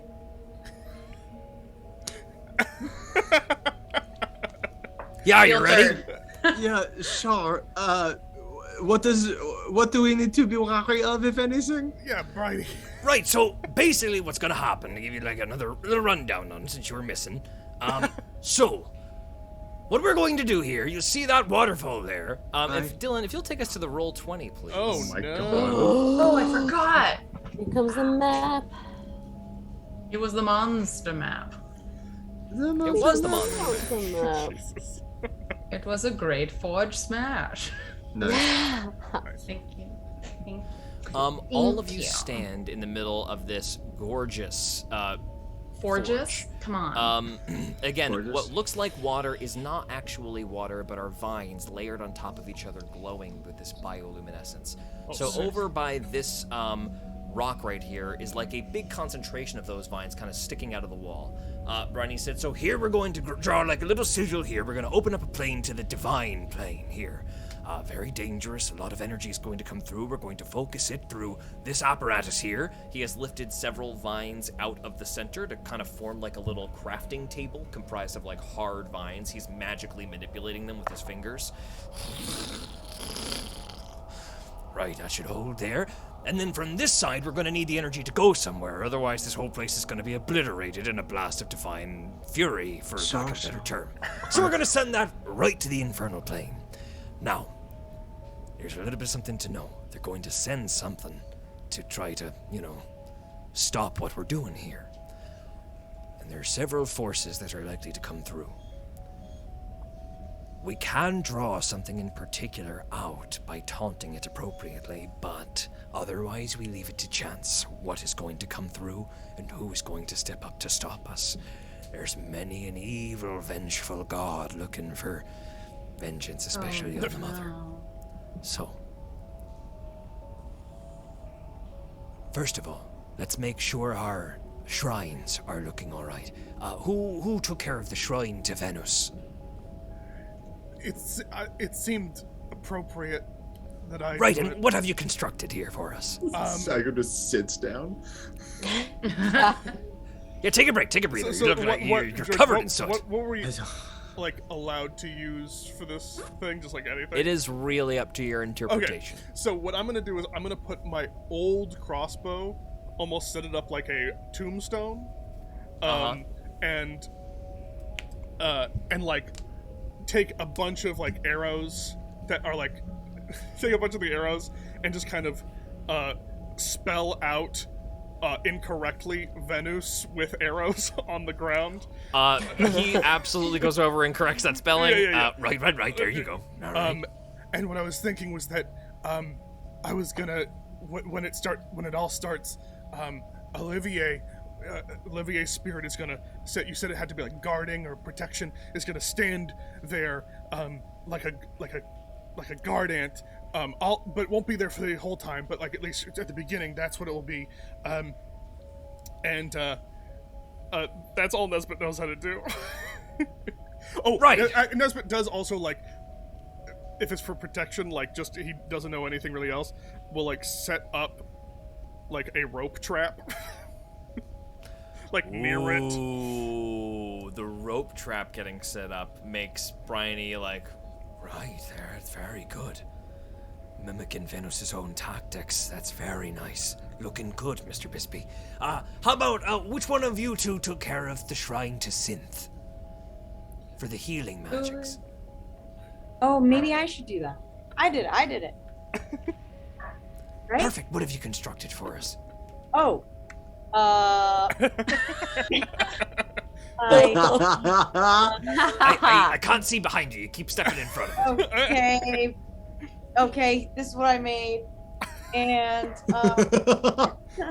she's like really embarrassed because she hasn't made something like this before because all the healing, she's getting in touch with like her healing powers and the ancestral thing. So she got like a vine leaf and she like crafted it to make it look like a bandage. I don't know. And so it's kind of like a little bandage just sitting there. a bandage. Right, so that's not gonna work. Okay. Let's try to, here, let me help you with it. Let's workshop, shall we? Okay, yeah. All right. What have you on yourself that is meant to heal or to protect? Whoa. Miss I have Checker, Yes. this is just a bit of an insight of, maybe my intuition's off. Might you want to take a look at building a shrine to Rota instead? Oh. You're a martial fighter, one who stands her ground. Perhaps you'd be able to think of something a bit more on theme there and let the paladin, who practices in healing magic, build something to Synth. Oh, sure. Yeah. I'll get. Just a I thought. liked I'm the glad bandage, you... though. I liked it. It was a good bandage. Thank you. You guys wait a Akana moment goes for over Akana and, like, to Yeah. She takes clean out. I up take your out my Rhoda. book. Yeah. I'll go over and I'll open my book to my book of the mother to a passage on healing and healing energies. You do that, and you forgot that you've put it there, but there is a red and silver flower pressed between the pages of that book. And I'll pull that out, and then I want to, since I am able to channel my healing through my hands, I'll pluck a feather from each one of my hands and put that on either side of the flower. You do that. Roll a religion check. Okay.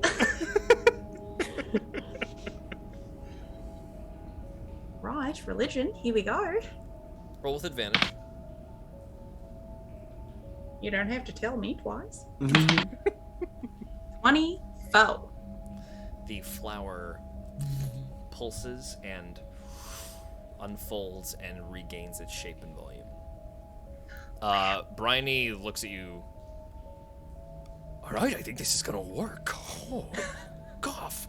And he eventually walks over to Zaza. All right, Miss Checklet, what have you got for us? Zaza A leaf maybe that looks knocks like a over a bunch of Band-Aid. shit as you get called. So remember, steadfast, rooted in place, unmoving. What have you built for us? Okay. So she has taken the mantis gauntlets, which she doesn't have like on her. She has it on, but she doesn't have it on her hands. Just she's like set that up in the ground, right? Okay, and so it's cool because they're also holding. What else? Wait. They're holding. Yeah, and I think they're like. The mantis staff is in the ground, and then like the little things I made it so it looks like they're holding on to it. Yeah. That shrine, the gauntlets like loosely gripping the staff. Bryony looks at it. Aye, that'll do nicely. Okay. Fine craft here. Who made this? Oh. A forest spirit. I think. Cool. Yeah. All right. He's kind of weird. Well, I think we're all set up here. Are you ready to go underway? Yep. And Akana, you will be Like channeling and not able to break concentration. right. All right. Did you want to like take a short rest in the time we were doing a shrine? You can absolutely take Could a I short have done rest. that? Absolutely. Oh my god, that's incredible. I'm McKenna. That's I'm fantastic. McKenna. Great. I will have done that. Okay. That's really good. Akana, I will take your hands and cast Enhance Ability at 3rd level, because I'm out of 2nd level slots, but that does mean I can target a second person. So I'll target you and me to give us advantage on Constitution checks, which would be what a concentration check is. So if you need to make So does a that mean I concentration check, add like my con save thing to it or no? just your when you yes, a concentration check is a con save. Oh, it's a save. It's not a check. This won't do anything. Never mind. Forget that I did this. Okay. This won't be helpful. But I'm do we not still have a doing moment where we held hands? Yeah, I hold your hands real nice and cute, but I go, good luck. You're on your fucking own.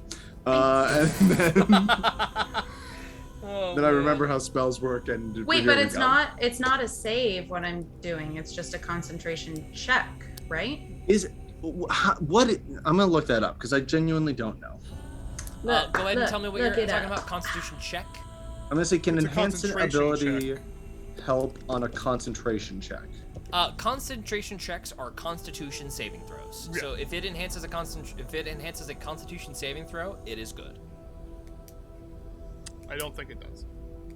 Okay, it is a con I think it's save just that is made. it's a language thing that is like it's muddying the Yes, waters. it is but not it's also an saying- ability check. It is a saving throw. Yes. Well, Make a I've definitely con save. never added Right. my con save ability to a A concentration check? check. You ever. should be doing that. Yeah. Great. Yeah, it's just a cool. con save. Wow. That sucks. Okay. Anywho, it's fine. We're fine. Well, I didn't help you with All magic, of but you. maybe I helped you with rules. Yes. No, yes, absolutely. I before would you have just do much rolled and been like, preparation. hopefully it's higher than a 10. Wait, what's? There's something we need to consider. Do we want to leave it up to chance and just fight off whatever demons or devils emerge, or do we want to try to draw something in particular out? I have limited knowledge of the darker beings that pervade the infernal plane, but I know of 2, and then perhaps a 3rd, only known as the Forgotten or the Forgetful, sort of. So that's 1, I suppose. I have the least details on, which would be that one. Forgetful, the Forgotten. Not a lot of known, as you can imagine. It's been forgotten. Sure. Where do you think the meanest, maddest, strongest guys will be coming out of? Do you want those people to be here? No. Do I want them? No, but I just want to stand in front of them, so they can't hurt you guys. they'll be coming from that direction. And he points over to this rock over here. Wait. I didn't see. Okay, that rock. Oh, and so then she's like, oh, rock. Okay, so can Zaza take some of the rocks and incorporate that into her shrine? Yeah, absolutely. You grab a couple loose rocks and loop around your shrine as well. They're powerful, grounded rocks. Great. Right. All right, would be good. Right, but there. What else? What? Can I roll right. a sort of religion check or something to know what kind of creature would be like a not awful one for us to face, like a pretty not super powerful one that we would want to taunt out? Go ahead and roll a history check. There's not gonna be a super easy one. There's no like, you know, like a little like puffball that comes out. History 16. Okay, 16. You know a couple of demons that would have come and roll a wisdom saving throw for me. See if you can remember the last time artifacts were crafted in the Mother's name and who made a rose up to coming. Oh, 30. Okay. I'm gonna give you 2 Jesus. 30 who would have come out and got you. The first one And got me. Like is got me or would have come and tried to stop the Mother's artifacts from being created. The first one gotcha. is the librarian. You know them as Muffle. Oh. I hate everything you're saying. Often known as a keeper of forbidden knowledge, he lives in a labyrinth of books and guards those books greedily in an endless maze. You know that he thrives in darkness and despises sound, but in a way that he seeks to silence everything that makes noise. He is represented by sort of like a horrifying pseudo-shark person. Monstrous in appearance, but vaguely resembling like a predatory fish. Another that you know of, the other from this massive check, is Theo no Cloachi is the full name. It is a boogeyman from children's stories, often called Mr. No-Seek. Mr. No-Seek is also a keeper of forbidden knowledge, but not in tomes. He collects people and their minds. He has a jealous rivalry with Muffle. He collects heathens who are like reviled by religious figures, and like even if they are of the best of intentions, he is like the representation of the collection of their mistakes. He is quite mad. He is takes the form when walking the material plane of an eye with no eyes and eyes painted on, where just a flat, fleshy surface is. I want to repeat that I hate everything that you're saying. The forgetful, all you remember is like terrible. You really stretch back in your mind, but you sense you've forgotten something. And it feels like you see the back of like a fawn with insect wings, sort of silhouetted, gazing out towards a misty horizon. That's all you remember.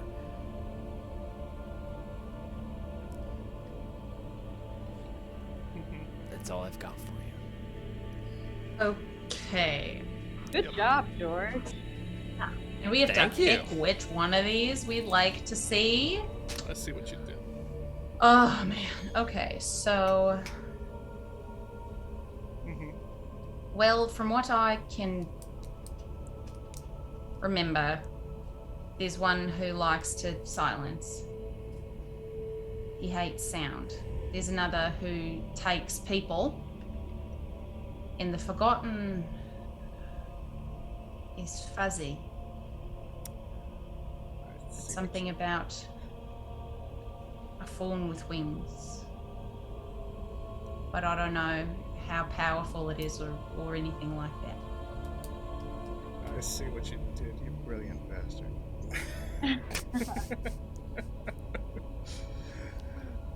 Those All are right. Awful. You concoct But what you like. do anyone have a thought? I'll start Who setting would everything like to up. face? Okay. I am thinking that I should have stayed at the church. This is what I am thinking. I'm glad you're here. Yeah, me too. All right, I'm gonna start setting up. We've got a couple of minutes before everything I set up will be useless. So make sure we make a quick decision. I'll get to the other portal's design in a moment, but you discuss. Who do you think we should face? I personally don't like the idea of anyone being taken, that's for sure. But I also am cautious about us being silenced and not being able to cast spells. Agreed. So the idea of us being forgotten is probably the one that scares me the most. What if we all attack the same one? Like if we all hit the same guy at the same time, so knock him out one by one. Well, I think we're hopefully only fighting one. Yeah, only one. Okay. Like if we call to one, then it's probably just going to be one. Whereas if we don't know it's happening. Okay. But yes, once they're here, we're all, on him, except me. All right, I'll be done in a minute. Can I attack, George? Can I attack and still keep concentration or no? Yes. Concentration checks are only prompted when you take damage. Or if you were incapacitated, you would lose concentration or knocked unconscious, something like that. Is there some kind of spell that can make us completely silent? Silence. Should we do that? Well, if we do that, do we have that spell? One. And two, I think the point is that we don't want some of us don't want to get silenced because then we can't use our spells. Oh. But it's a good idea. Maybe it would. All right, everything's set up. But it thrives in silence. Have you made a decision, or should we leave it to fate? Okay, the chat has said the I one, the I one. Mr. No-Seek. I mean, they all sound bad, gang. They all sound awful. Let's do no-seek. Maybe no-seek. Very well then. He Sure, walks over to the wall Sure. and draws Let's do two it. big Let's try eyes it. on the rock. Oh no. And this is where you taunt him a bit. And he takes a little bit of red powder and slashes the Hate it. eyes. Oh my god. Pop it. Okay, that's set up. That'll do it. He's gonna make a religion check to see how good this is. That's a natural 20. Okay. You feel just from that image being created, Akana, you sense something rippling. That you can just feel in the back of your feathers. That's a bad symbol to be existing. That's taunting a demon. Demon knows that that's a symbol and wants it gone. Not a demon, a devil. This is Also, something powerful. George, if we're preparing, I'm going because I said I was going to do this. I'm going to summon Beast for Olivier to just be out. Yes. Yeah. Okay. Cool. I'm George, gonna you said go it's coming from where, so that I can try and be as far away as possible? I'm going to describe something. We'll give you a chance to reorient yourselves. I can't cast Bless, right? Because that's a concentration spell. You cannot cast Bless. That's correct. You can't be Okay. concentrating on another spell while you're concentrating on this. So, Poopy. Yay.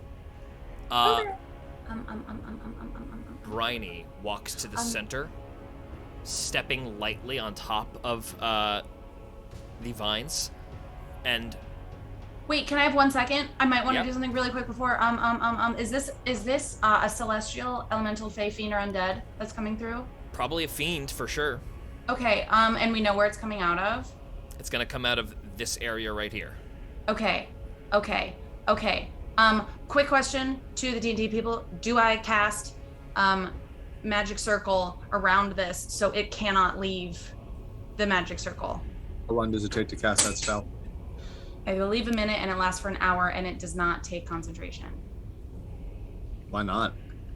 So you run over to where the demon portal is going to be created. You quickly raise your wings. There is a blast of energy, and a circle vibrates on the ground, and a sort of orb appears over that thing. And he goes, right, is that going to work? Is that going to block all energy or just fiendish presence? I think it's just, I can read the mechanics. Okay, it says choose one or more of the following types of creatures: celestials, elementals, fae, fiends, or undead. If it's one or more, let's just pick all of them. The circle affects the creature of the chosen type in the following ways. The creature can't willingly enter the cylinder by non-magical means. If the creature tries to use teleportation, blah, blah, blah, blah. But hold on, I know I can swap that. So it's not like, it also like can't leave it. Like it can't. Right. So you're gonna put a magic really trapping summoning circle basically right when it pops out of the portal. That it's going to keep all energy inside. So magic circle, let me just do a quick DM's double check on the wording here, just so I'm rock solid on this. 10-foot radius is wide enough to encompass this thing. Yeah. Point within When you ground, cast glowing this spell, runes. you can elect to cause this magic to operate in the reverse direction, preventing a creature from leaving the cylinder and protecting targets outside it. So it has disadvantage on attack rolls against targets within the cylinder. That would mean it has attack rolls against people outside of the cylinder. And It's cannot reversed. leave, correct? Yeah. Okay, so... Correct. If the creature tries to teleport, it has to succeed a charisma save. Otherwise, know. it cannot Good to know. leave. Okay, so you create that magic circle on the bottom there, Bryony. Brilliant. This is going to work perfectly. All right, everyone get ready. I'm going to open the portals now. God. He aligns two vines, mutters something under his breath. There is a shuddering in the vines as they creak underneath the floor and shift, moving themselves. And then...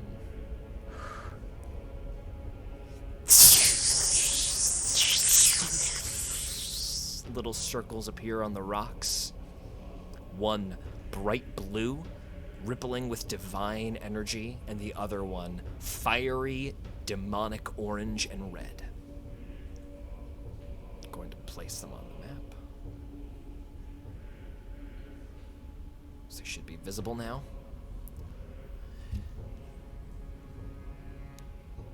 The second that these come out, a voice echoes.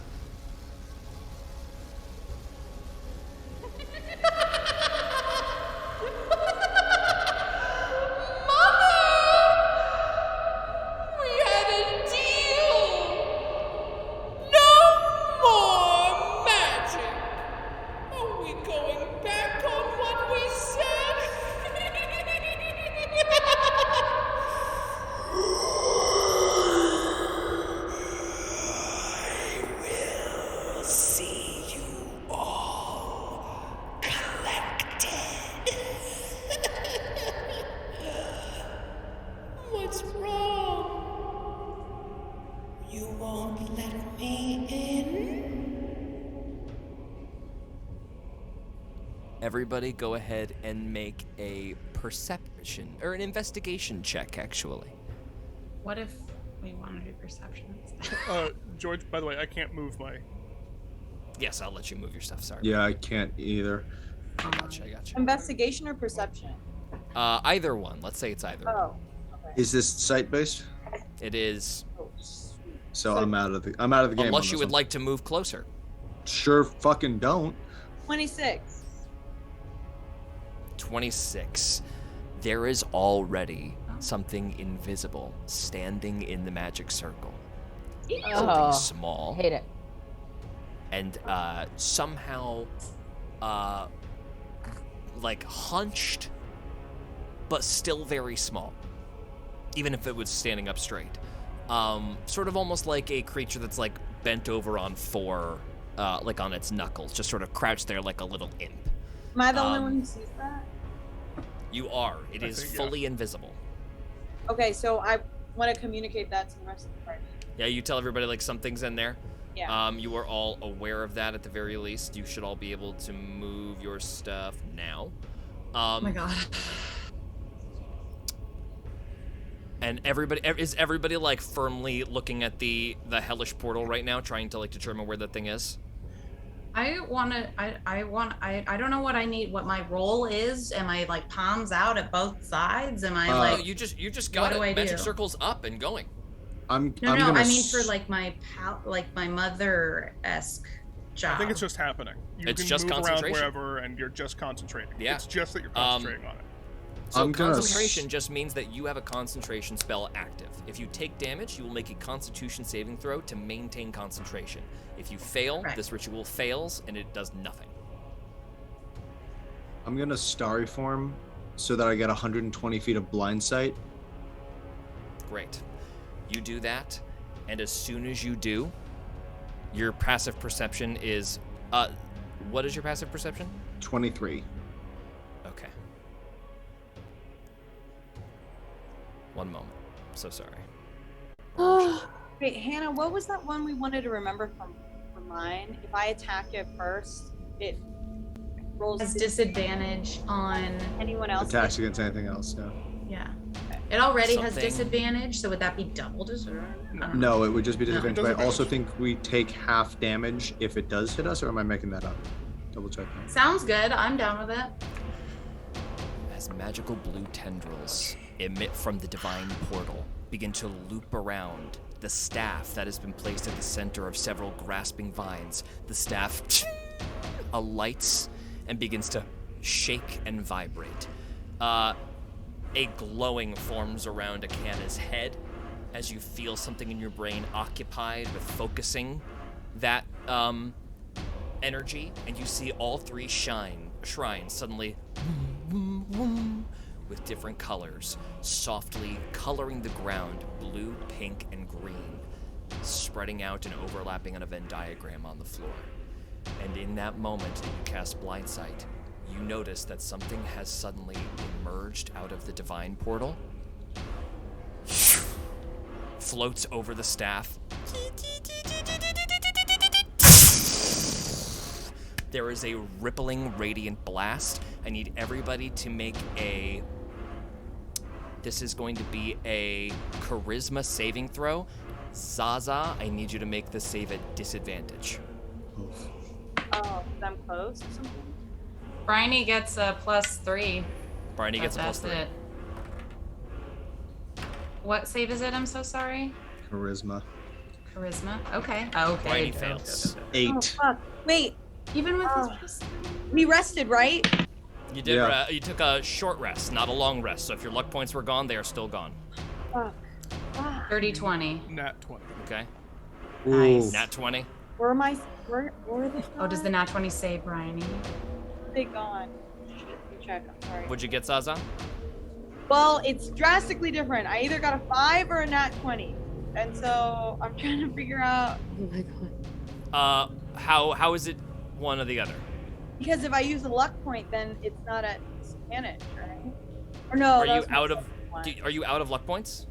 I haven't marked any, and I usually mark them.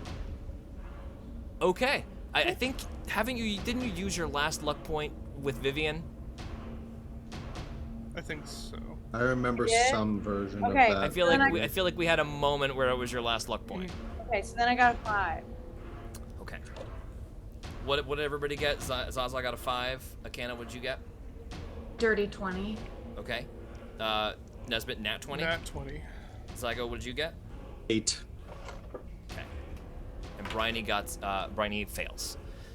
So everyone succeeds except Zygo and Zaza. Zygo.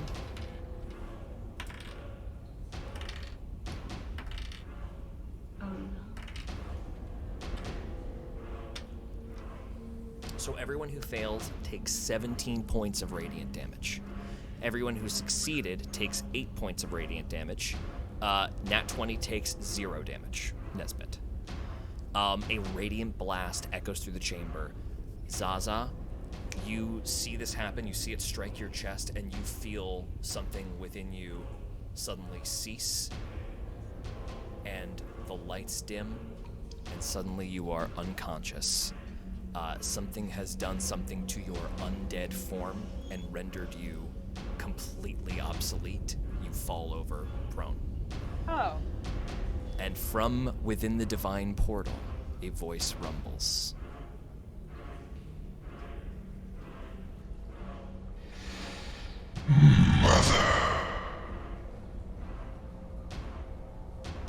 I will not allow you to go one step further. This fool's errand ends now. The sister remains asleep at all costs. And stepping out of the portal is a creature composed of coral. As the Father's emissary comes to halt this. And now we're going to cut back. Jesus. No. To Joey. Jesus. A basement door has just opened. 2 guards lay unconscious outside. Easily dispatched by you, Mara, and Sven combined. Just 2 ordinary guards knocked out. Mara held, seeing that the security was lighter than anticipated, took care of them silently and instantly, unlocked it with ease, and now you've all slipped down. Mara gently closes the ceiling door back down on you.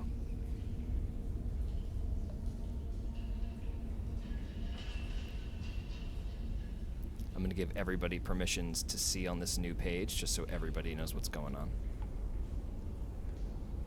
Oh, we have a page too. Cool. So now everybody can see through Joey's eyes. George, All right. was that... Sorry, I had a question real quick. Uh-huh, yeah, what's your question? Was that thing that did that... Does that count as an attack? No, not an attack. Okay.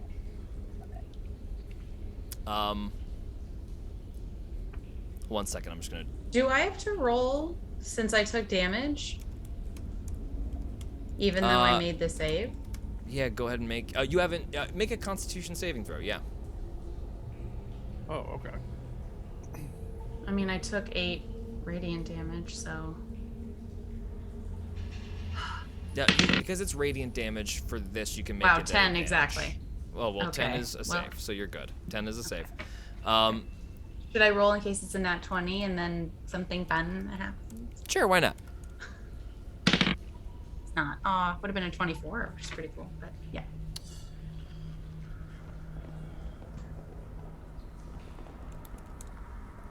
One second.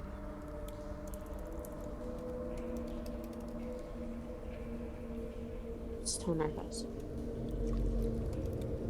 So nervous.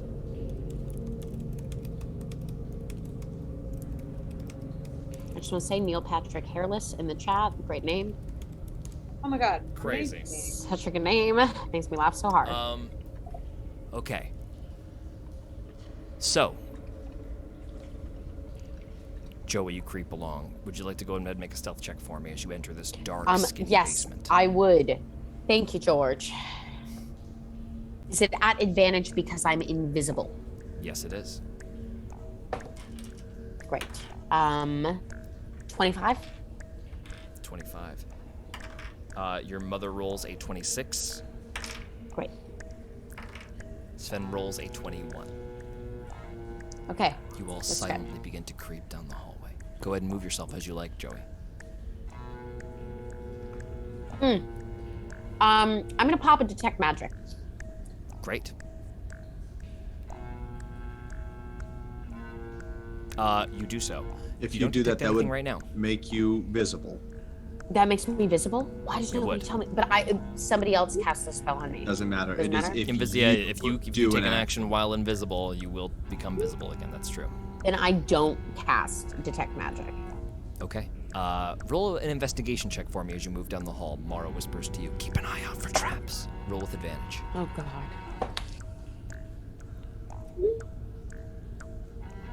15.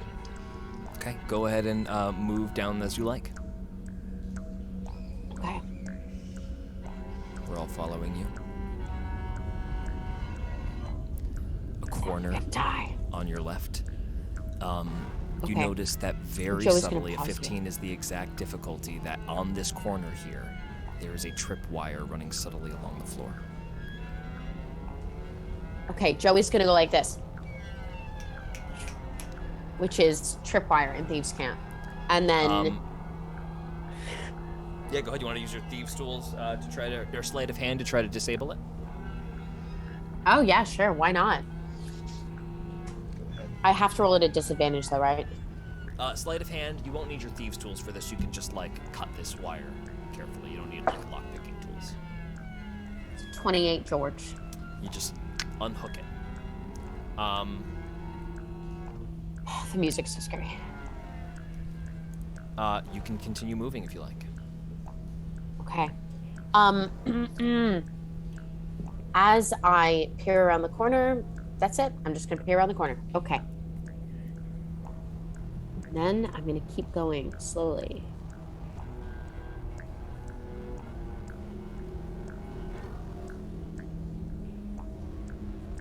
Here you find another little tripwire before you move on. That 15 Try to disable it again? investigation check. Mara just, like, whispers, like, just keep going, step over it. Oh, okay. And Joey does the obvious thing and steps over it.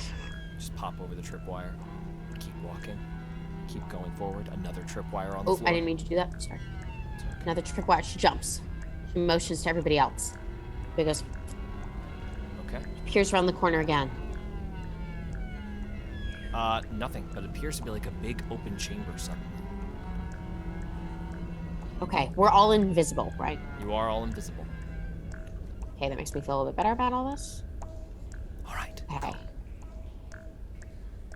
Joey Okay, I'm gonna pops her head ask out. you to freeze. Okay.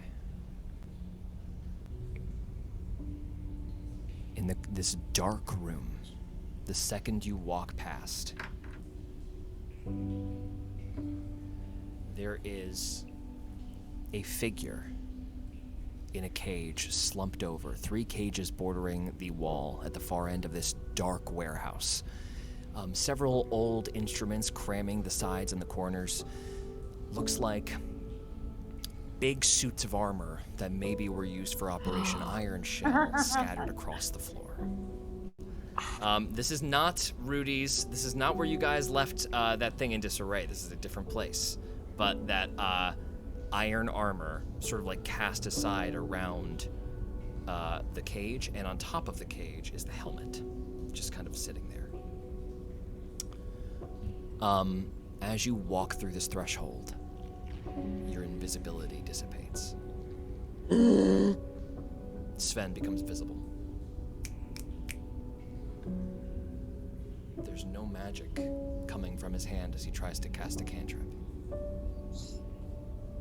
If I reach for my magic, do I feel nothing? Nothing. Go ahead and make an Arcana check. Dirty 20. The walls of this place are covered in something. When you stare at it, it makes you feel kind of sick to your stomach, and you feel like something fogging what should be natural and easy to you. There's some sort of anti-magic field generated by the material that this basement is made of. I hate that. Far away in that cage, that figure does not move. Mara freezes behind you, seeing that she's become visible again. Joey, get out of here. I'll take care of this. No. Is that him? I'm not leaving you alone. Well, magic doesn't work here. That's more dangerous for you than it is for me. I can still protect myself. I want to help. Roll a persuasion check.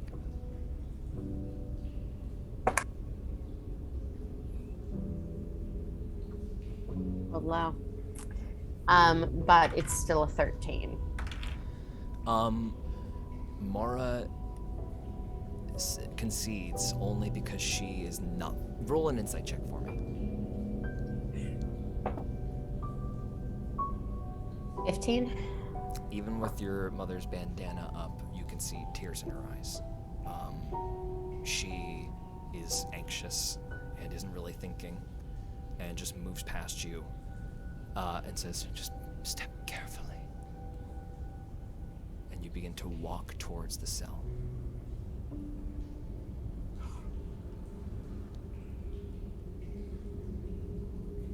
Go ahead and move yourself wherever you'd like to be. The figure is covered with a robe, kind of limply laying there. Roll an investigation check. I nat 20. Okay.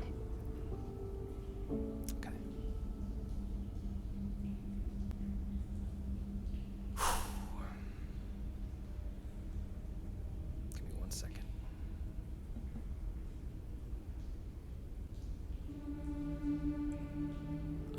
You see it much before your mother sees it. The cloth on this body hangs too loosely and too perfectly shaped. Your mother reaches through the bars. Darling, are you all right? Darling. How soon do I She puts notice? a hand in, and you know that when No. she pulls off the cloth, all that she's going to see are bones. And then there's a voice from behind you. You're much too late, I'm afraid. He passed away many, many years ago.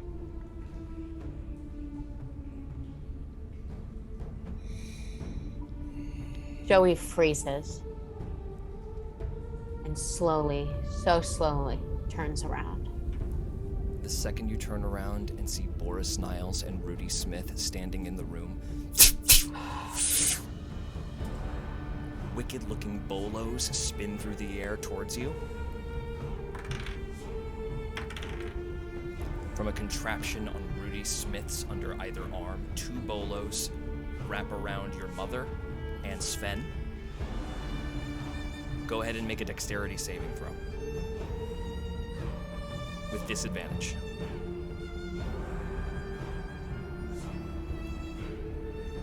That one landed on edge. I'm gonna shoot again.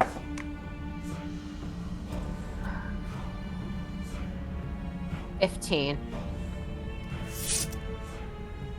You are restrained. and Wait, locked but what in about the place. fact that if it's a dexterity save, is that only for damage? It is only for damage to take half damage on the attack. These wrap you up. And Boris Niles calmly walks towards you. All too easy, really. Plant a story about someone being alive whom you care about, and I can trust that you would come running right back, Mara. All that rooting around we did in your brain, you think we didn't take notes? Can I have a As soon as the quick alarm question? was tripped. One second. As soon as the alarm was tripped, we knew that you would show up here eventually. Sooner than expected. We'd only just barely finished preparing. Preparing. As What is your Boris is question? talking, as Boris and them all are talking, Joey is going to try to sense her dagger and the other magical object in her pocket. And is there any way that I can sense whether or not they still have magic? Whether it's just muting You can me. roll an Arcana check. With disadvantage, you're not able to grab it from your belt. You're just trying to feel as you get a finger around it. I rolled a 19 and then I rolled a 1. You don't feel magic there. Can I can't reach anything in my pocket. You're gonna roll initiative for me now.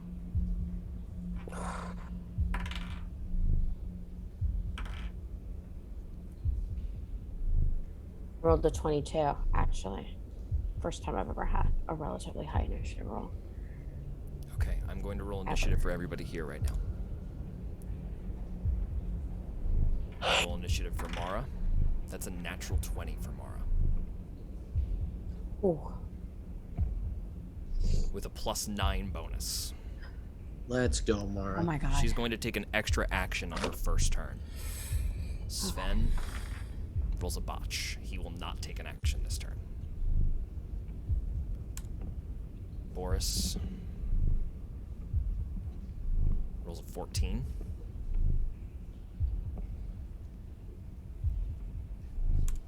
And Rudy rolls a 9. You are restrained by these bolos that kind of wrap around your entire body. You are grappled with 0 movement. It is your turn, or it's Mara's turn. She immediately is going to try a acrobatic check to squeeze out of these with disadvantage. With a 25, she shirks the bolos, goes to summon a shadow blade. It does not come, and so pulls out an ordinary dagger and goes to you and cuts the bolo as best she can. That is going to be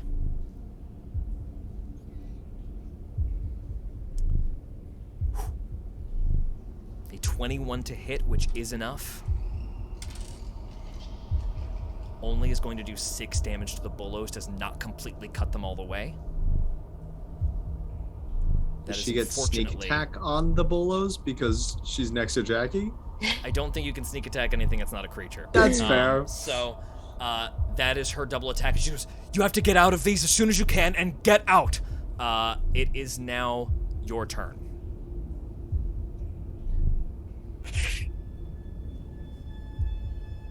Can I maneuver enough to reach into my pocket? You can go ahead and make a sleight of hand check. What are you trying to reach for? This probably isn't gonna work. But Joey's gonna try to reach for the coin that the owl man gave her. That's like a wild magical chaos flip. Okay. Go ahead and... It may not work. Make a sleight of hand check and try to reach that in your pocket. This is going to be your object interaction. Nat 20. You pull the coin out in your hands. Do you want to try to flick it? Mm-hmm. You hold it in your finger. Just on the off chance it's different magical rules. You flick it in your hands. Ting! King, king, king, king. Can you please roll a D100 for me, please? How do I do that? In here? You can do it on D&D Beyond.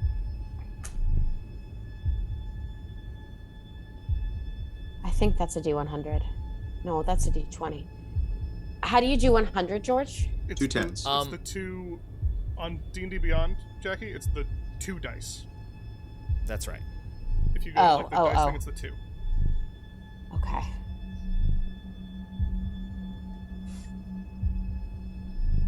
It's a 61. Okay. Let me see something.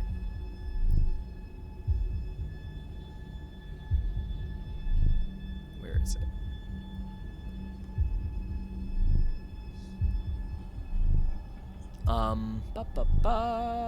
Sorry, gang, I lost my sheet.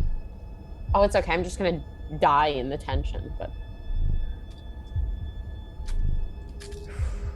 Okay.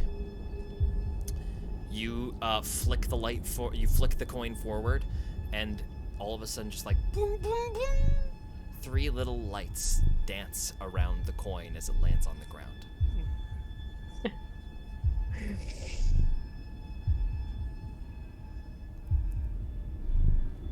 Getting desperate, I see. Don't worry, we'll make this very quick. Do I have any anything more else like you'd like movement to or do? anything left?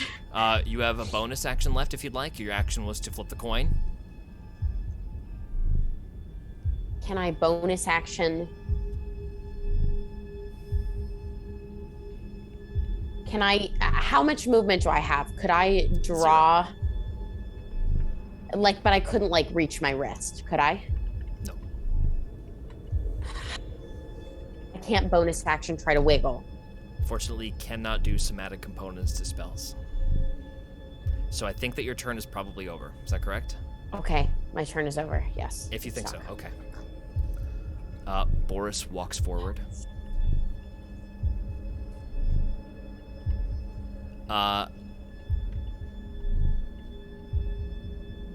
He walks forward and takes the dodge action, carefully approaching all of you. Rudy stays far back, takes out a crossbow that he lowers, sees Mara trying to free you, and he will shoot at Mara 2 times. Both are misses as Mara knocks the crossbow bolts away and then goes back to trying to get you free. Sven panics and is unable to do anything. Mara makes another cut into the bonds, does another 7 damage, bringing the total up to 11. It does not break yet. Come on! Joey, it is your turn. Wait, it was 6 on the last one, 7 on this one. That's a total of 13. I don't know if that changes 13. anything. That is 13. Still not broken. Sorry about that. Can I try to acrobatics break it? Yes, you can. Go ahead and roll an acrobatics check at disadvantage. Damn it. 11.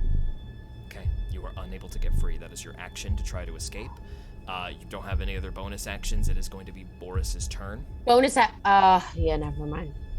Fuck. Okay. Okay, yeah. Mara moves out to defend you as Boris Niles approaches. And Boris lifts a broadsword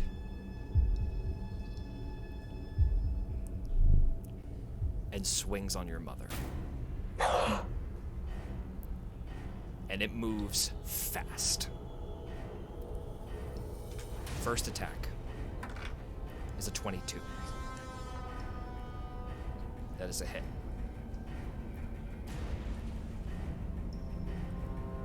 Hold on, I need to check out some features here.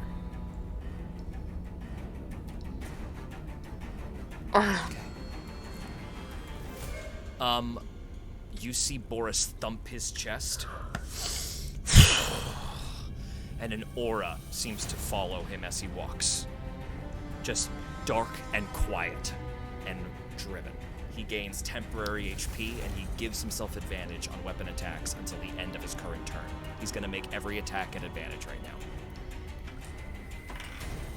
now. First is a 22. Second attack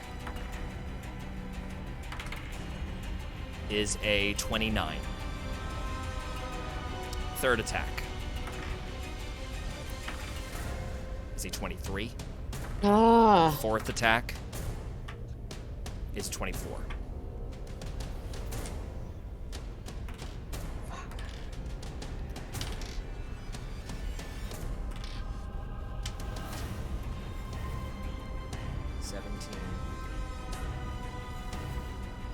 Your mother takes 45 points of slashing damage after all 4 attacks. Your mother tries to dodge each one, and Boris just takes a little cut off of her each time, dancing with his blade. Your mother is brought from 193 hit points to 48 points of health. Do that math again. That is Boris's turn. Sorry, not 193. 93. Oh. That's my bad. Totally my bad. Rudy fires at your mother as well. More bolos. Both are hits. Your mother's going to make a dex save to try to stop from being grabbed by them. That is a natural 20. As your mother gets hit by the first bolo, she grabs it and just throws it into the back wall behind her. It explodes, and then the second one, she rolls a 19 to avoid the dex. She does not get grappled by it, but she does take 9 more bludgeoning damage as the bolo collides with her. That brings her down to 39 points of health. Now it is Sven's turn. He is going to try to acrobatics check out of this thing. He is unable to. He begins to panic and look at you, kind of shocked and afraid. Mara turns around, does not attack Boris, instead slashes at your bonds one more time. That is a hit. That is 6 damage, bringing it up to 19, and the bind that is restraining you cuts and falls, and you are free. Mara will take a disengage action and pull over here. Or not a disengage, she'll just move around Boris. And she will use a bonus action to summon her mage's hand, which seems to hold a hallucinatory dagger in its hand, and distract Boris, giving her advantage on the next attack. Joey, it is now your turn. Can she use magic in this room? I'm sorry, there is no magic in this room. I am sorry. So no mage hand is used there. That's entirely my fault. I'm so sorry. So instead, thank you for the reminder. Boris did magic, right? Boris did not do magic. That is not magic. That is a fighter ability. That is not magic. That is just an innate class ability. Okay.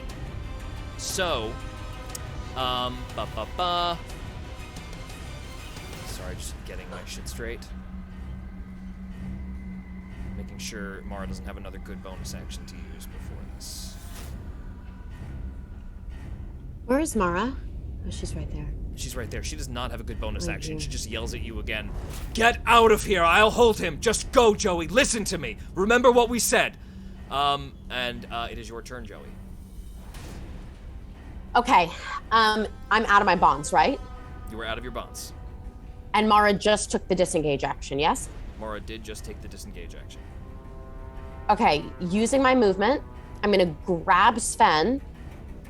Great. And try to drag him towards Mara. Can I do that? It's only a few feet. Yep, sure.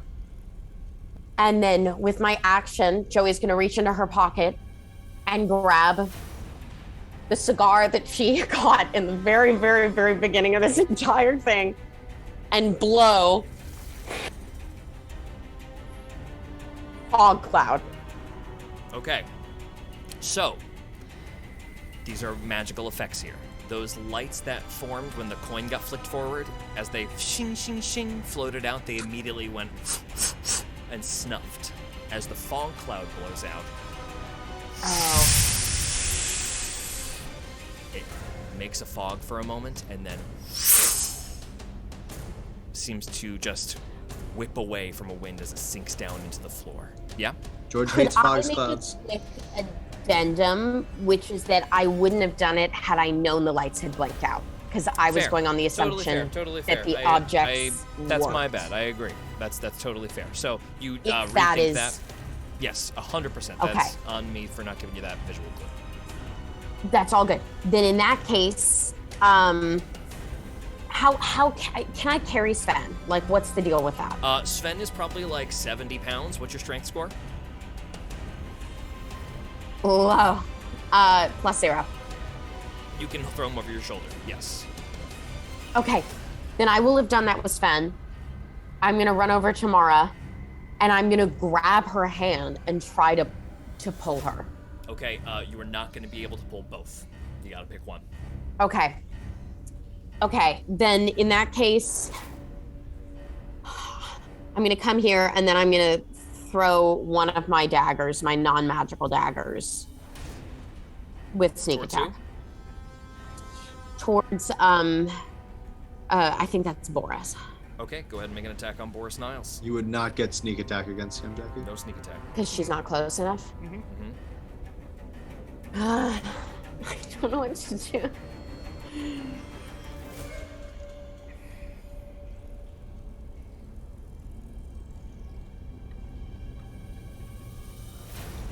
Joey would actually.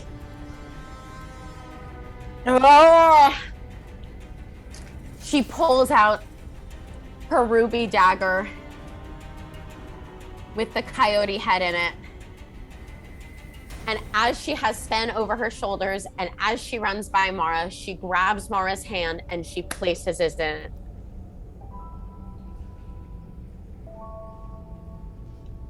She takes it from you.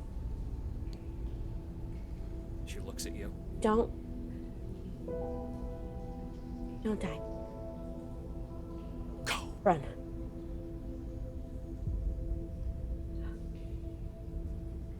She takes off her cloak, hands it to you, really quick, reveals absolutely battle-ready looking black armor with silver buckles. Takes her dagger back, it looks natural in her hand, turns it on the backhand, and whispers again to you, "Go!" And Joey is just thrown back into the moment years and years ago when Mara first gave her the dagger, saying those exact same words. You hand her the dagger back. She shares the moment with you as you both remember the moment together in the very different context this handoff is in.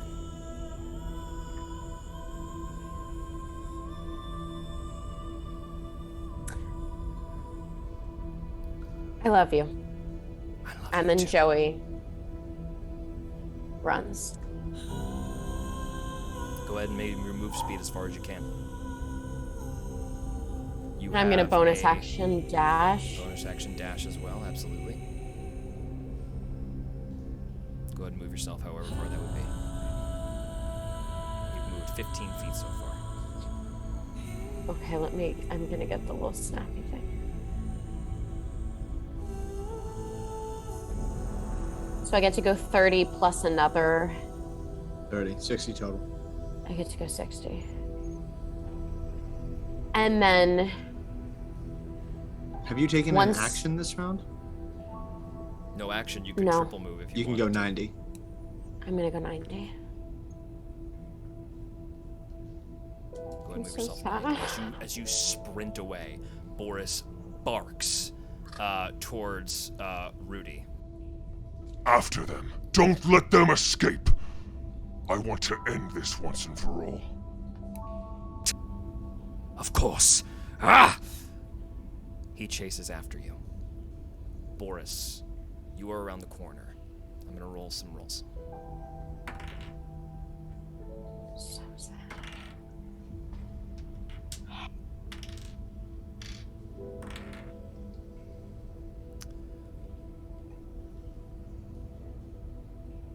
There is the parrying and clashing of swords, and as you get around, I want you to make a quick perception check for me.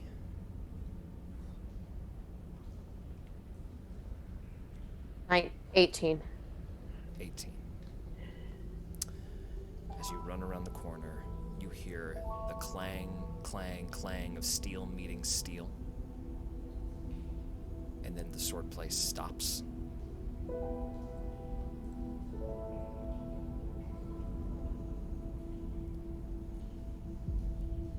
You think the worst has happened? Rudy Smith rips around the corner, taking the dash action to get to you. As he sees you down the hallway, he rights these crossbows that are affixed to both arms. Nowhere to run, little mage! Sven, with you.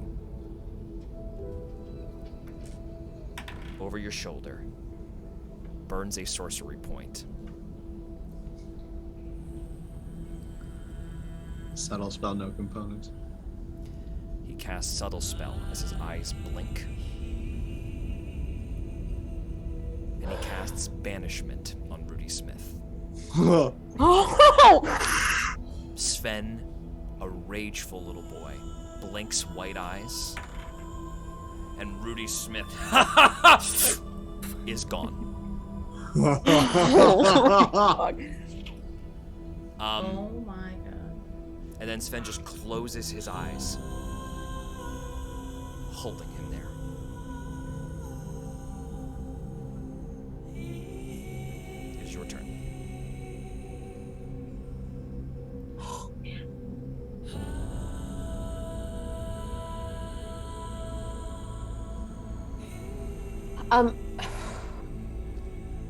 First, I have a quick question. Could I have scooped the coin off the floor on my dash Yes, you gotta grab out? Okay, it. so I still have that. If you would like to run out, you are scot-free to roll 90 feet and be gone from here. If you want, if you're that curious, it would cost you 35, 40, 45 feet to figure out what's happened. And then you could run 45 feet back to where you are. That's a risk. Joey's gonna put Sven down and say, "Can you make it to the end?" Sven slinks out of the bonds that have gone loose outside of this non-magical suppressant of a room and nods and runs off. Joey's gonna cast invisibility on herself. Okay. You run back over, cast invisibility. That's your action. Roll a stealth check as a bonus action if you'd like. And she's not gonna go far enough into the room to lose it. Sure. Oh, I get advantage on stealth, right? Uh-huh. God. 30. Okay. Let me see something really quick. 30. You duck back into the room as quietly as possible. Go ahead and move yourself. And I would just peer around the corner or whatever. I'm invisible, so I guess I could come like right here and see.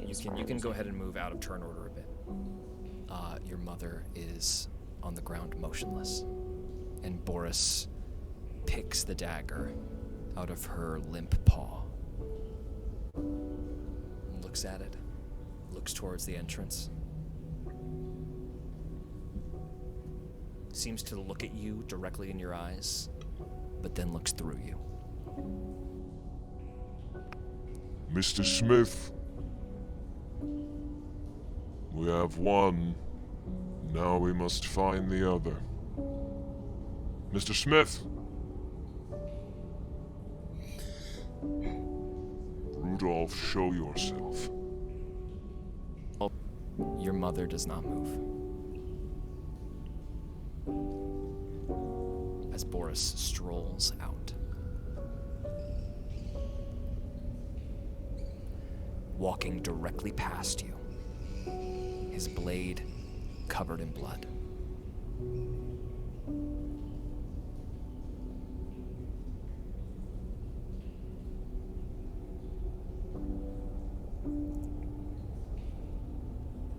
Can I listen till he's gone? He departs this basement.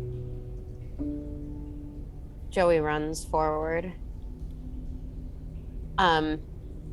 And kind of frantically, like, grabs her mom's arm and is like, "No, come with me, we're going." And she drags her as far as she can out into the magic hallway. Okay, you drag her out of the hallway. And as soon as she does, Joey casts Spare the Dying on her. Your mother is dead. You do that on her body, and you see that there is a pretty final finishing blow that's been done. Joey casts healing wounds at the highest level she can. Whether or not it works, it's like... The wounds seem to heal, but no change in the body. Mara does not breathe, and Joey sits holding her mother in this basement invisibly. And that's where we're going to end tonight. So, in this slightly sadder ending tonight, thank you all so much for joining us. We will come back next week, next Tuesday. Be with us from 6 to 9 p.m. PST to resolve what is going down in the Forge and to see what Joey's next move is. And thank you all. Anybody have anything fun that they've got coming up that they want to throw down? All right. Tune into Brand's Bargain coming out next Tuesday, episode 5, and have a great night, everybody. Cheers.